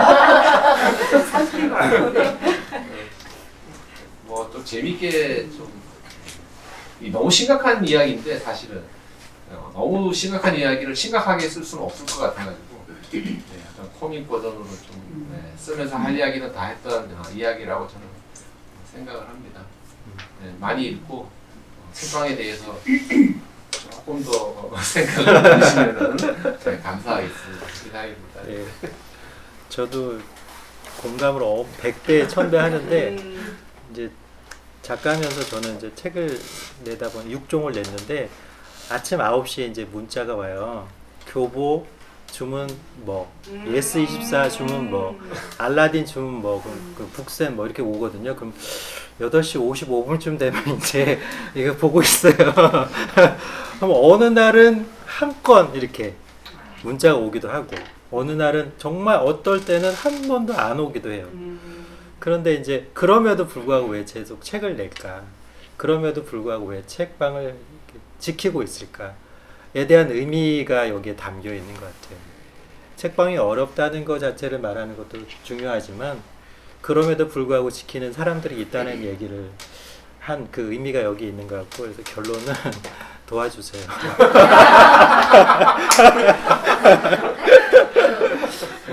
이 말 한마디로 가름을 하고, 그리고 이 자리에 참여는 못하셨지만 여기 켈리 은숙이라는 작품을 쓰신 써니킴 작가님이 계세요. 우리가 지금 이거를 촬영을 해서 유튜브에 올릴 텐데 그분이 보실 수 있을 거라 생각을 하고 그 작품도 한번 이제 언급을 하고 싶은데 지금 당사자가 계시지 않으니까 질문을 드릴 수는 없고, 이 작품이 어떤 작품이냐면 한국에서 이제 미국으로 가셔서 거기서 새로운 삶을 개척한 여성 화자에 대한 이야기인데, 이 액자식 소설처럼 과거 이야기가 펼쳐지는데 그 과거 이야기의 맥락이 D.H. 로렌스의 차틀리 부인의 연인하고 조금 다 있어요. 그래서 그 작품을 재밌게, 물론 비슷한 내용은 아니지만 그 작품 안에서 의미를 또 재밌게 찾으셨던 분은 이 작품을 읽어보셔도 좋을 것 같다는 생각을 했고요. 지금 작가님이 계시지 않으니까 우리가 다 같이 합평을 했으니까 질문을 한번 제가 드려보고 싶은데 김성대 대표님은 요 켈리 은숙을 어떻게 읽으셨어요? 켈리 은숙이라는 제목을 이제 제가 제안을 해서 이제 결국에 그걸로 됐는데 이게 저희가 살아가면서 항상 그 내면에는 두 인물이 이렇게 항상 자아가 충돌하는 것 같아요. 그러니까 겉으로는 뭐 이렇게 절제되고 도덕적이고 뭐 하지 않지만은 또 속에도 다른 마음 속에는 뭔가 이렇게 좀 이탈하고 싶고 뭐 충동하고 싶고 이런 마음들이 항상 내재되어 있는 거란 말이죠. 근데 이 작품에서는 이제 여성화자가 나오는데 우리가 이제 채탈러 부인의 연인처럼 우리가 흔히 이제 뭐 성이라는 문제에 있어가지고 뭔가 이 여성들 입장에서는 뭔가 이렇게 말 못하지 못하는 것들이 이렇게 내재가 돼 있는데 켈리 은숙이라는 두 영어식 이름하고 한국식 이름하고 이렇게 별도로 이렇게 하면서 일부러 이제 그렇게 이야기를 만들어서 한 인간의 내면 속에 있는 두 가지 자아를 이야기하고 싶었던 것이 아닌가라는 생각이 들어요. 또 외국에 또 살고 계시니까 본인이 한국에 살았을 때의 어떤 그런 느낌, 뭐 가부장적인 어떤 그런 속에 자기의 삶이 또 외국에 나가서 바라본 어떤 영어권에 있는 사람들의 삶과 비교하면서 그런 생각들을 계속 떠올렸던 것 같아요. 그런 이야기들을 본인이 좀 하고 싶어 하지 않았나라는 생각을 하면서 저는 이 글을 아주 재밌게 읽었습니다. 대표님이 잘 설명해 주셨는데 간단히만 부연설을 조금 더 하면은 이 은숙이 본명이거든요. 대한민국에 살 때 이 화자는 좀 쉽게 말하면 가정 형편상 어려운 사람이었고 그때 첫사랑을 만나서 그 남자에게 조금 기대고 싶은 마음도 있었고 그리고 진심으로 또 이 남자를 사랑하기도 했는데 그 흔히 이제 과거의 드라마에서 나오는 클리셰처럼 이쪽 시댁에서는 못마땅한 거죠. 그러니까 여러 가지 사회적 계층의 차이도 있으니까. 그래서 억지로 헤어지게 되고 이 여성은 미국으로 건너가서 나름의 삶의 터전을 일구었어요. 그러고 나서 이 남자는 결혼을 해서 미국으로 투자 이민을 왔다가 망했어요. 그래가지고 이제 클리너라고 하나요? 그 청소부가 돼서 이 여자가 살고 있는 맨션인가? 거기에 들어가서 청소를 하다가 우연히 만나게 돼요. 굉장히 우연적 요소가 있는데 그런 거를 떠나서 저는 또 이 소설을 통해서 뭘 느꼈냐면 그 D.H. 로렌스의 채털리분의 연인에 보면 성과 사랑, 그 섹슈얼한 부분이 결혼의 제도 안에 들어가 있잖아요. 그러니까 다른 남자를 만나려면 이 결혼 제도 밖으로 나가야 돼요. 근데 요즘은 그러니까 다 그렇진 않지만 요즘은 과거보다는 조금 더 가부장적인 이런 것들이 좀 많이 루즈해진 것 같아요. 그래서 여성이 사랑과 가정 중에서 둘 중에 하나를 포기해야 되는 그런 상황이 있지는 않는 것 같거든요. 그게 이제 바람직하다는 게 아니라 그만큼 우리 사회가 성에 대해서 많이 개방적이 됐잖아요. 그래서 저는 그런 부분들을 이 작품의 마지막에 보면은 그런 부분들도 의미하는 바가 있지 않나라는 생각을 하면서 굉장히 즐겁게 읽었고 그래서 직접 대면하지 못한 부분이 너무 아쉬웠는데 만약에 이제 써니킴 작가님이 이 영상을 보신다면 저는 그분이 이 작품을 처음 쓰셨대요. 근데 처음 썼음에도 불구하고 서사적 완성도가 굉장히 탄탄했고 그 안에서 지금 김성대 대표님 말씀하신 것처럼 화자의 이중적인 어떤 모습들을 잘 투영시켰고 그런 것들을 소설 작법에 의해서 잘 완성하셨다. 굉장히 훌륭한 작품을 써내신 것에 대해서 좀 축하드리고 앞으로도 계속 쓰시기를 응원드린다는 메시지를 꼭 남기고 싶습니다.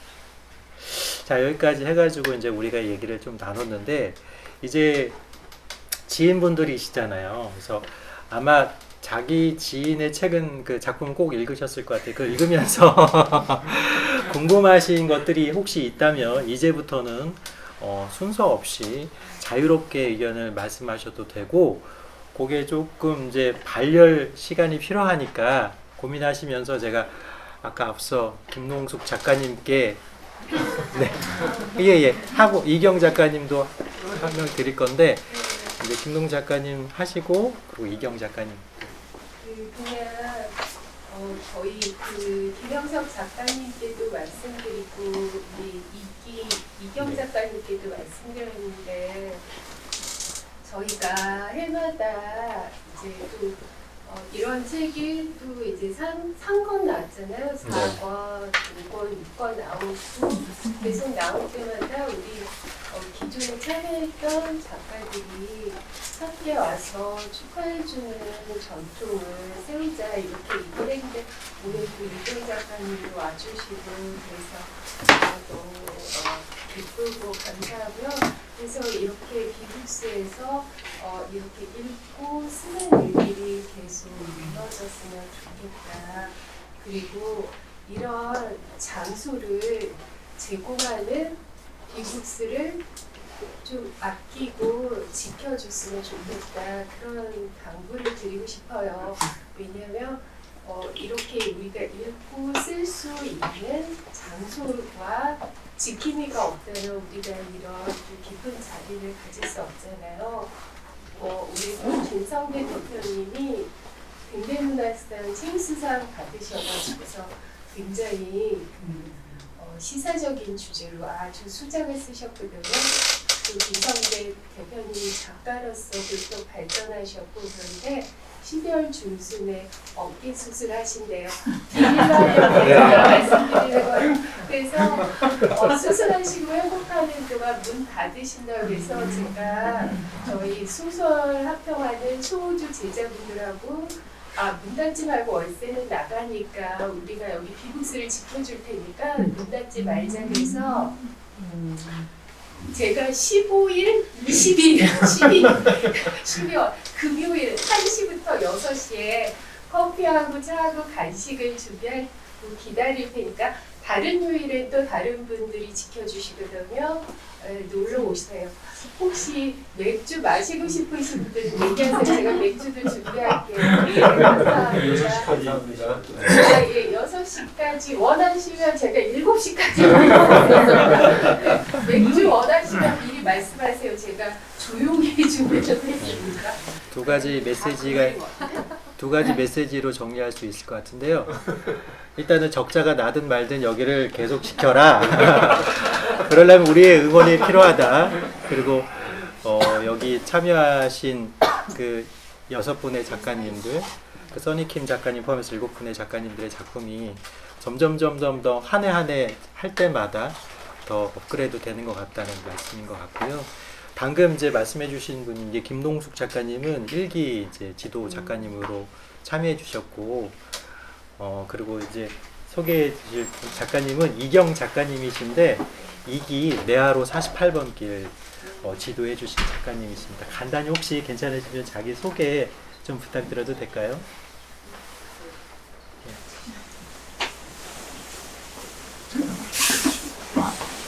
안녕하세요. 저는 소설 쓰는 이경이고요.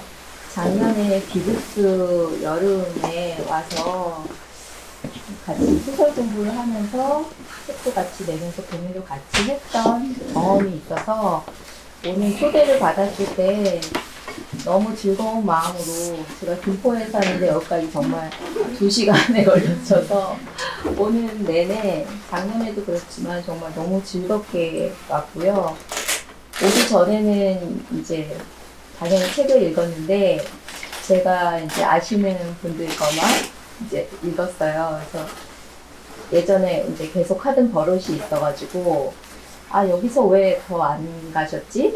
그러고, 플러스를 드디어 득하셨는데, 조금 더 좀 이렇게 좀 긴장감 있게 할 수는 없었을까? 만약 내가 이거를 합평한다면 이랬지 않았을까? 머릿속으로 정말 재밌는 상상을 하면서 와서 했는데, 오늘 이제 얼굴 뵙고 다 하니까 그런 뭐 잔소리는 할 필요가 이제 없을 것 같고, 너무나 작품 하나를 예쁘게 이거를 만드시는 동안 얼마나 고민되셨을까 그런 생각도 들면서 오늘 이 자리에 있는 게 정말 너무 기쁘고 그리고 비북스라는 서점이 아직 여기서 따뜻하게 있다는 것에 대해서 좀 안심도 되고 변함없이 좋은 책들이 많이 있어서 좀 기쁘고 그렇습니다.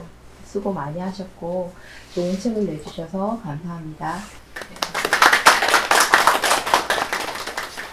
이 그 소설을 쪼는 히치하이커도 사랑해 주심과 동시에 두 분 작가님들 책도 검색하면 나오거든요. 정말 훌륭한 그 작품집이니까 꼭 같이 한번 읽어보시면 좋을 것 같다는 생각이 들고 저는 그 아직 자발적으로 질문하시는 분이 없으셔서 그 제가 한 번 더 이렇게 저는 이 작품을 다 읽고 활자로 다시 읽어보면서 그런 생각을 했어요. 김성대 작가님도 그러셨지만은 있는 것을 있는 그대로 표현하는 것도 좋지만 그걸 반대로 저는 삶의 문양을 우리가 만들어낼 때 꼭 양각으로만 팔 필요는 없다고 생각하거든요.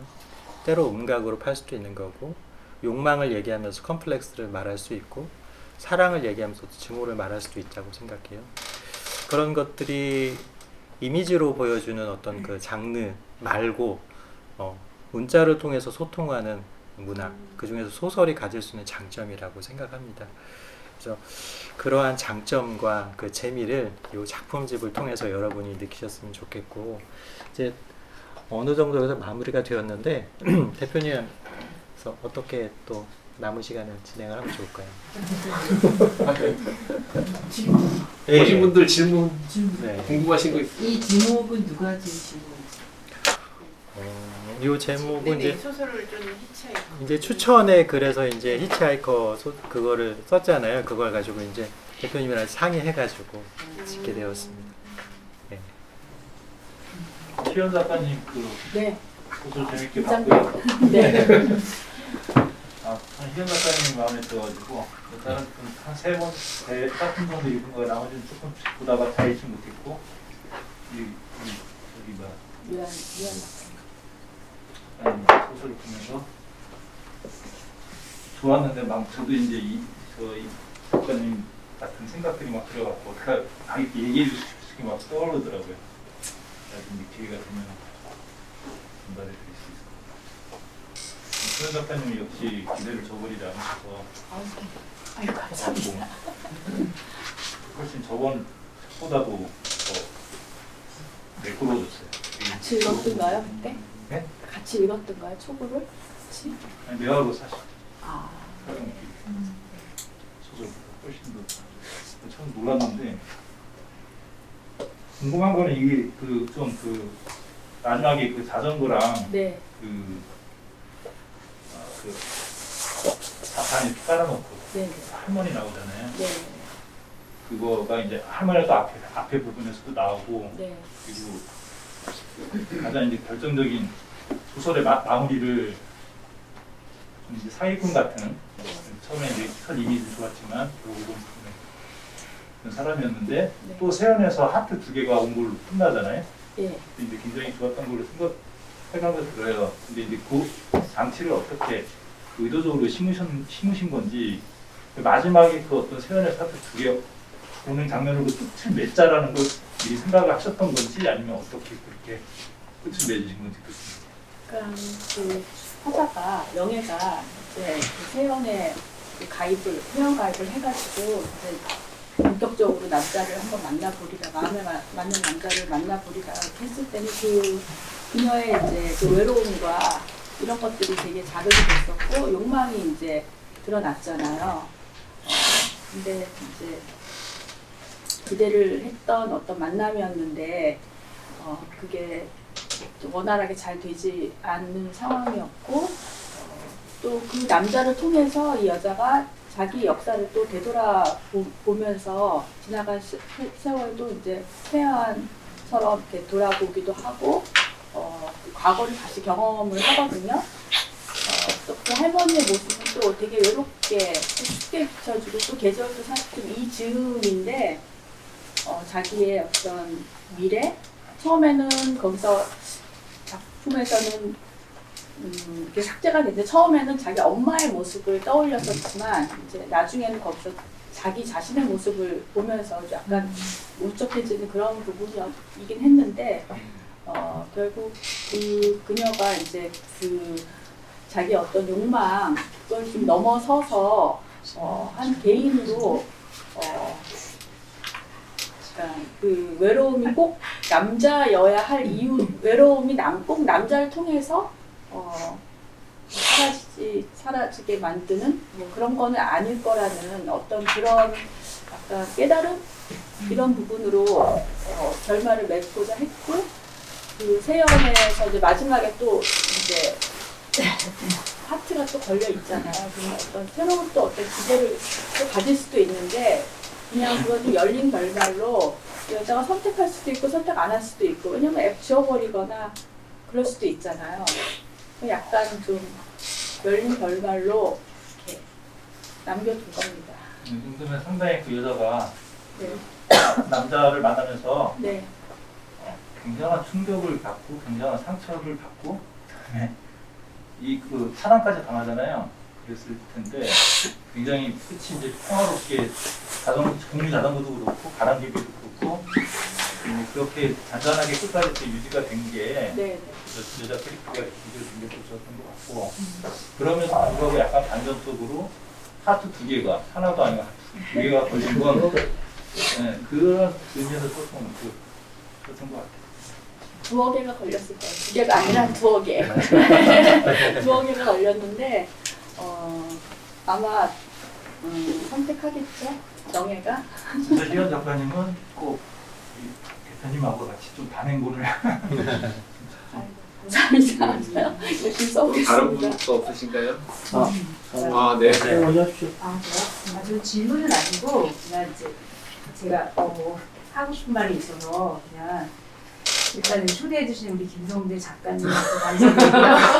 왜 또 갑자기? 이제 진짜 가벼운 마음으로 왔는데 막상 와서 듣고 보니까 굉장히 재밌었고요. 책을 꼭 읽어봐야 되겠다 이런 생각이 많이 들었고요. 그 다음에 제가 안 읽었어요. 근데 또 하나는 작가님들이 이제 본인들의 화자를 설명하는 과정에서 저는 그 화자가 너무 작가님하고 너무 닮아있다는 생각이 너무 많이 들었어요.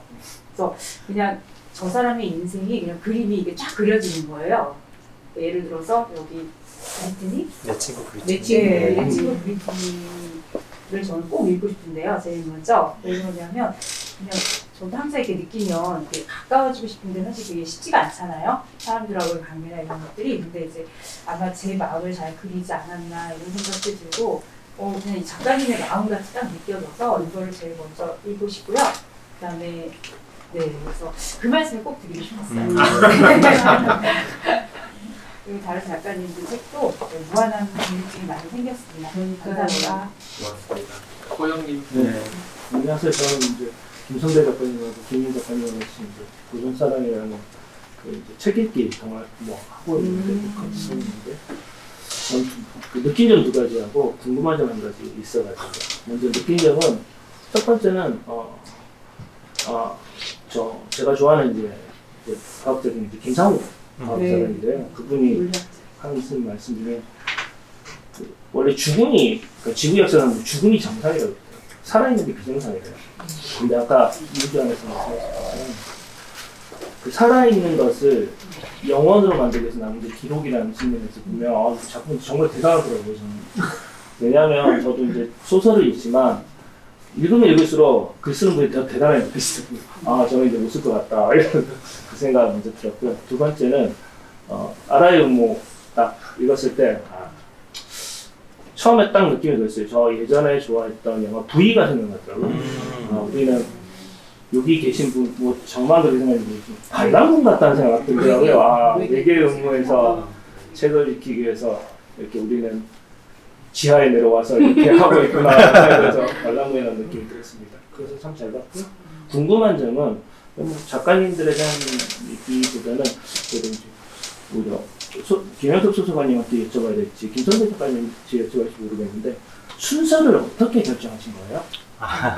그게 제일 좀 엉뚱한 얘기인 것 같은데요. 어떻게 순서가 있는지 되게 궁금하더라고요.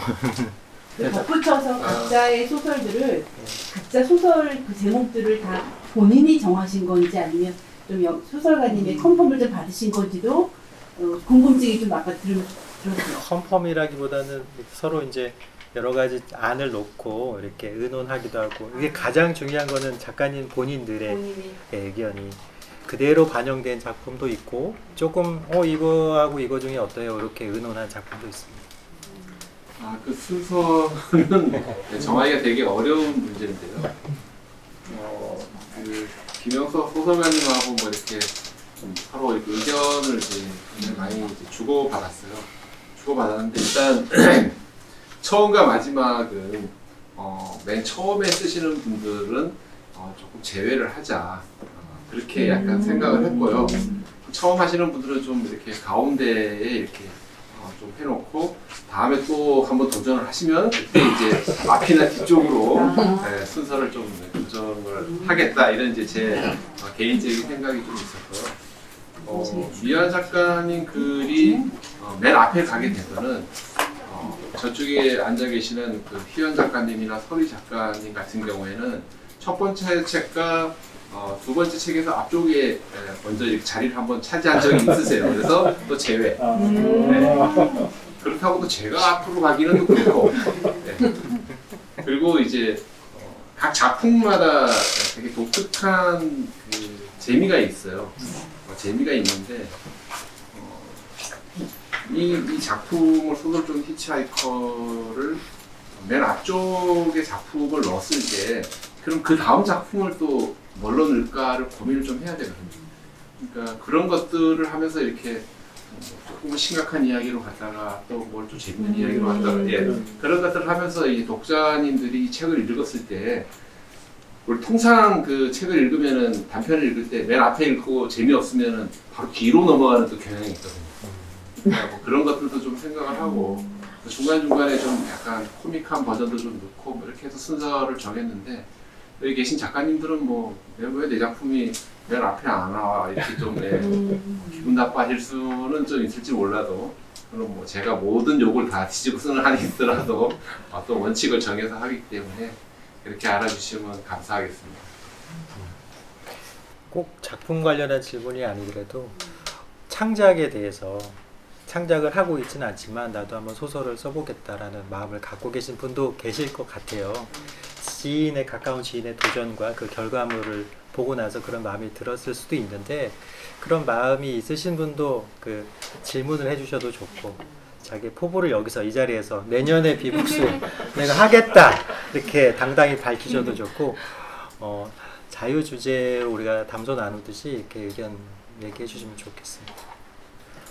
혹시 작가님 지인분들 이렇게 너 한번 소설 써봐라 이렇게 하고 싶은 마음 없으세요? 네 분 중에 누구에게 그래도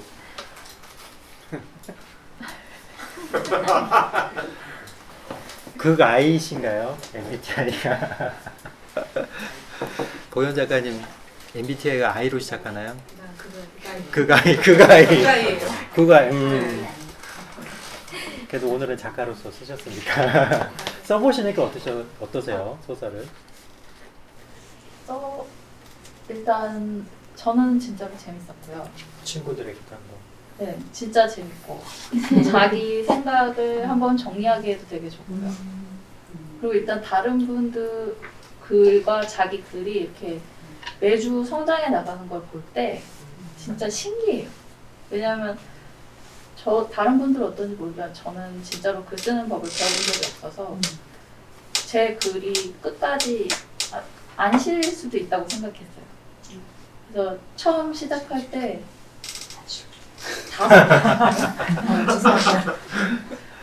시작했을 때 5페이지를 쓰고 몇 주 동안 계속 끝이 잘 안 났거든요. 그래서 쓰다 보면은 계속 이상한 것만 보이고, 근데 어느 순간 그냥 계속 막 써질 때가 있고, 그 몇 주 지나서 보면 완성도 돼 있고, 그리고 또 보다 보면 계속 고칠 게 보이고. 그러니까 사진 전시는 사실 사진을 딱 걸 때 이 정도만 걸 수 있겠다가 있어요. 근데 이 소설은 계속 고치는데 계속 고칠 것만 보이더라고요. 그래서 제가 대표님한테도 여쭤봤어요. 대체 언제 끝이 나나요? 이걸 언제가 끝이라고 하면 될까요? 그랬더니 끝이 안 난다고 하더라고요. 그래서 아마 그래서 그 다음 소설을 쓰게 되는 것 같아요. 여기 계신 분들도. 그래서 한번 다 해보시면 재밌어요. 여쭤보고 싶은 거. 저 이렇게 전번에 가지러 오실 때 제가 봤잖아요. 그래서 여러 번 그 전에 한 2번 읽었거든요. 이 책을. 근데 되게 드라마틱해서 너무 좋았고 그게 영상으로 딱 펼쳐지면서 단편영화 만들어서 재밌겠다는 생각이 들 정도로 몰입감이 좋았거든요. 근데 첫 작품이신 거예요? 네. 되게 잘 쓰시나요?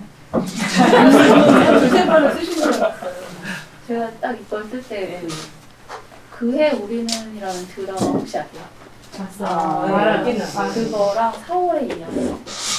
네, 약간 그런 느낌을 담고 싶어요. 그러니까 읽고 나시면은 본인 첫사랑도 생각날 수 있고, 그리고 요즘에는 사실 연애가 너무, 요즘 사람들은 연애를 참 재미없게 하는 것 같아요.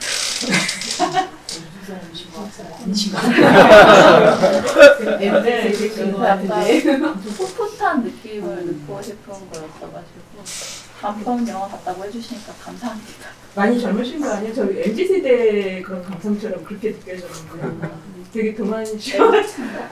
그 세대에 같이 해당되긴 합니다. 이 마디꾼 MZ세대면 이렇게 사랑을 할까 그런 생각이 좀 들 정도로 감각적이고 좀 좋았고, 그리고 저기 누구죠?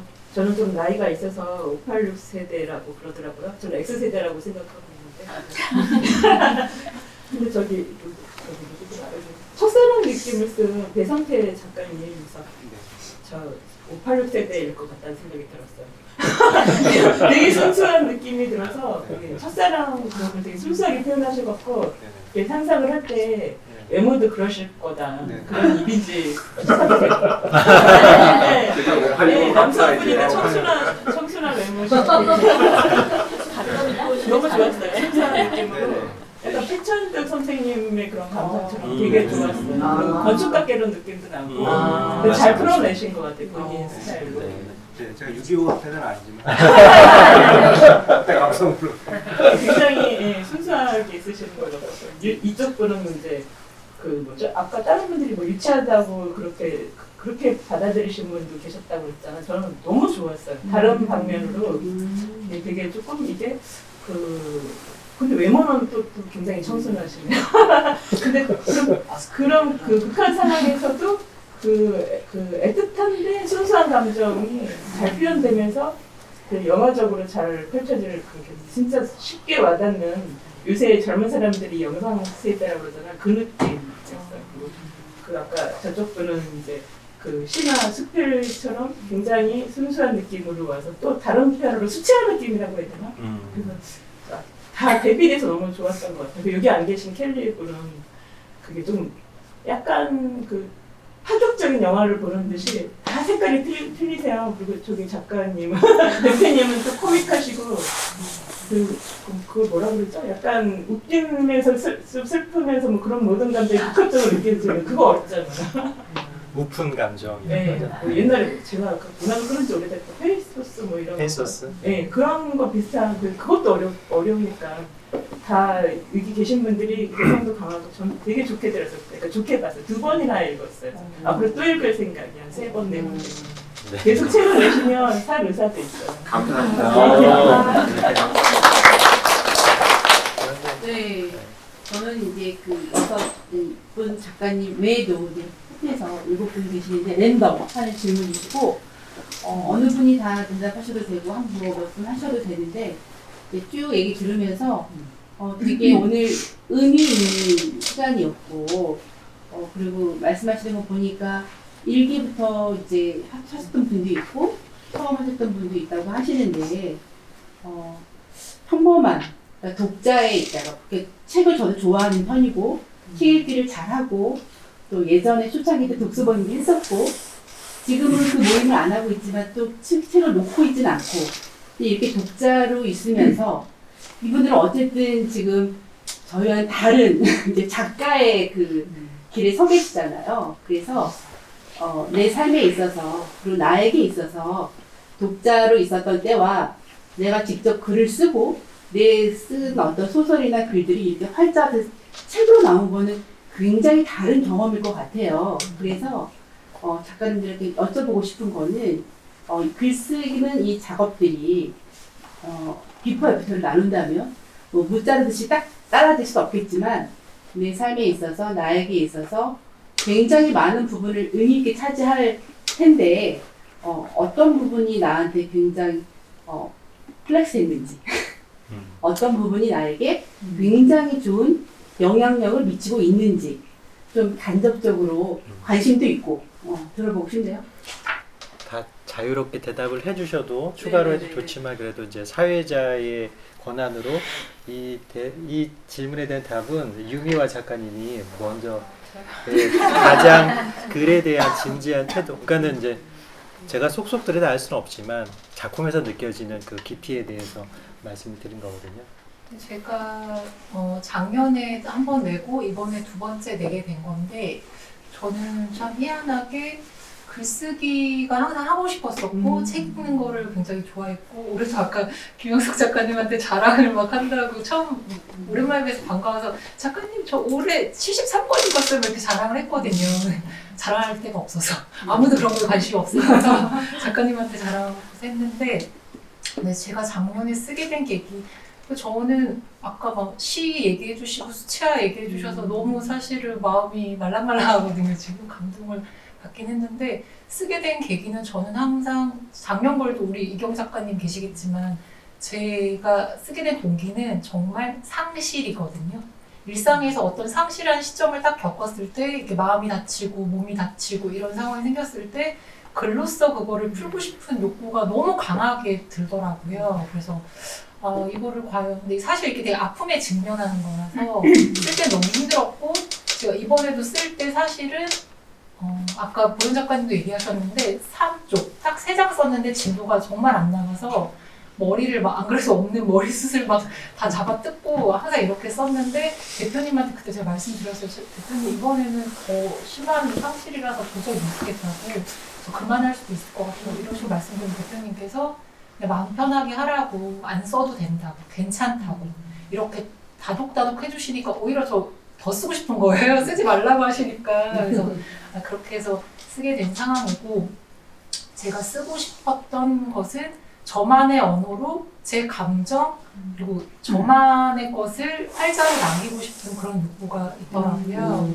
그래서 쓰고 나면 희한하게 아까 보현 작가님도 얘기하셨는데 그거를 쓰다 보면 시간이 언제 이렇게 간지도 모르겠고 마음의 상처가 아까 제가 더운 거거든요. 사실은 엄청 제가 약간 그 감성이 좀 많은 편이라 너무 잘 울고 너무 감정이 이렇게 동요가 좀 있는 스타일이긴 한데 근데 이걸 쓰면서 마음이 치유가 된다고 그래서 제가 아무렇지도 않게 이런 어려웠던 상실의 상황들을 주변 사람은 저희가 그 아이라 그걸 막 얘기하고 떠벌리고 이런 스타일이 아닌데 네, 그 아이예요.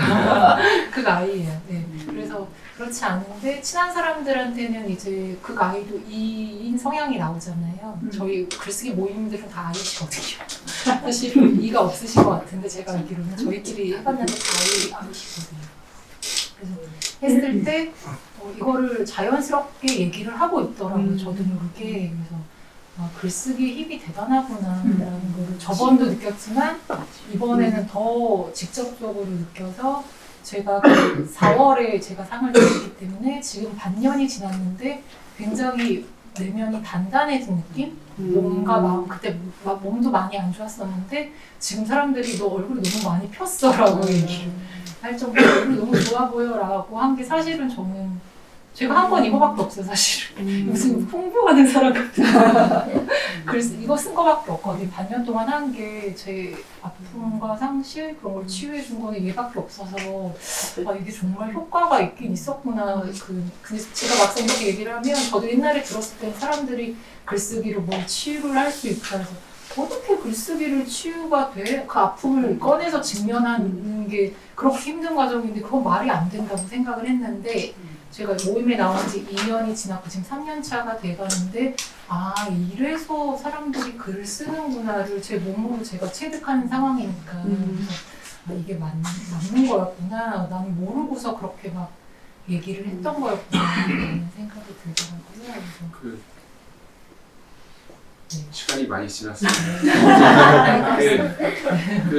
더 이렇게 사적이고 긴밀한 대화는 디프리 시간을 통해 가지고 또 개인적으로 이렇게 마주 앉아 하실 수 있으니까 여기서 딱 멈추는 게 좋으실 것 같고 또 시간이 또 없으신 분들은 또 집으로 또 가셔야 되고 화장실도 또 가셔야 되고 잠깐 여기서 2부로 이제 행사가 넘어가겠습니다. 2부에 참석하실 분들은 뭐 준비된 게 많으니까 이거 여기에요? 네. 라이트 안 갑니다. 라이트 안 갑니다. 간단하게 네. 그 클로징 멘트만 하고 네네. 2부 순서로 넘어가 이 얘기를 꼭 하고 싶어서 네네. 일단 1기, 2기가 있었기 때문에 3기가 있었고요. 그래서 이제 1기 지도 작가님으로 참여해 주신 김동숙 작가님 그리고 2기 지도 작가님 이경 작가님 이렇게 먼 걸음들 해주셨는데 너무 감사하고 사실 저는 여기 이러한 제안을 받았을 때 거절하고 싶은 마음이 컸는데 왜냐면 자신이 없었고 1기, 2기 작가님들만큼 물론 지금 제가 자신 있게 해놨다는 얘기가 아니라 그런 부족한 그런 소양과 그런 부족한 능력을 갖고 있었음에도 불구하고 같이 이렇게 협업해서 잘해주신 작가님들께 너무 감사하다는 말씀을 꼭 드리고 싶고요. 그리고 마지막으로 우리가 이 작가님들이 화자와 사건을 쫓아 히치하이킹을 했잖아요. 그 결과가 이렇게 나왔는데 이제 이 책이 독자를 찾아가야 돼요. 이 여정의 마지막은 독자를 만나는 것에 있다고 생각을 합니다. 여러분들이 소설을 사랑하니까 이 자리에 와주신 거라고 생각을 합니다. 물론 지인을 응원하기 위해서도 오셨지만 앞으로 일상으로 돌아가셔도 문학을 사랑하는 그 여러분들이 되어주시기를 마지막으로 간절하게 도와주세요. 자,